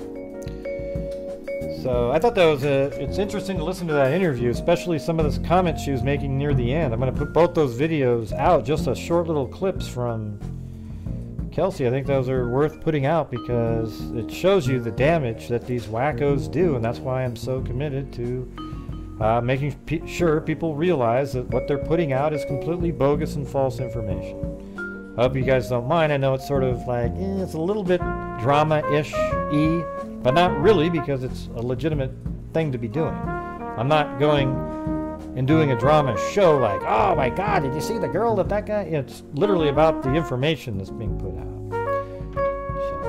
So. Anyways, thanks everybody. I appreciate you guys being here, and we'll see you guys tomorrow. And as I always say, everybody, until next time, be safe outside. Boom. All right. And a 1 and a 2 and a 3 and a 4. Yeah, I've been doing this true crime thing for quite a while now. And during this whole time, I have not seen one person... Hey, is that Lori? Is that Lori Daybell, Gray? Well, it used to be Lori Vallow, but yeah, Lori Daybell. Yeah, because she married Chad, right? Oh, that's right, she married Chad. Now, what about when she went up... Would you shut up and listen to the rap? And play me like an old projector. Crush, Gray, I was just trying... Professor Gray is gonna give another lecture. Crime collector, freak connector, and I'm always gonna be a pup protector. Fool deflector, interceptor, and I'm neater than a spectre with a vector on his pector. With all respect, y'all, just remember I've a temper fucking check, y'all. I have no agenda, I'm a pretender, and I'll serve it to you straight without the blender. And in the end, I'm gonna send ya on a mission to reveal the true offender. Yeah, so I'll just get right back to work. All right, everybody? Talk to you. All right, man, that was a really bitchin' show, Gray. What did you say? I said that was a really kitchen show. Yeah, you didn't say kitchen. You said something else. We all heard that, right? There's no way in hell she said kitchen. Why would anybody even say that was a really kitchen show? Okay, we know what you said, Mary Lou, and you can't fool anybody. Okay, Gray, sorry, Jay. It's okay, Mary Lou. We all make mistakes. All right, we'll see you guys tomorrow, and be safe out there. Be safe out there. Hey, John Boy, good to see you. You too, Gray. Bye-bye.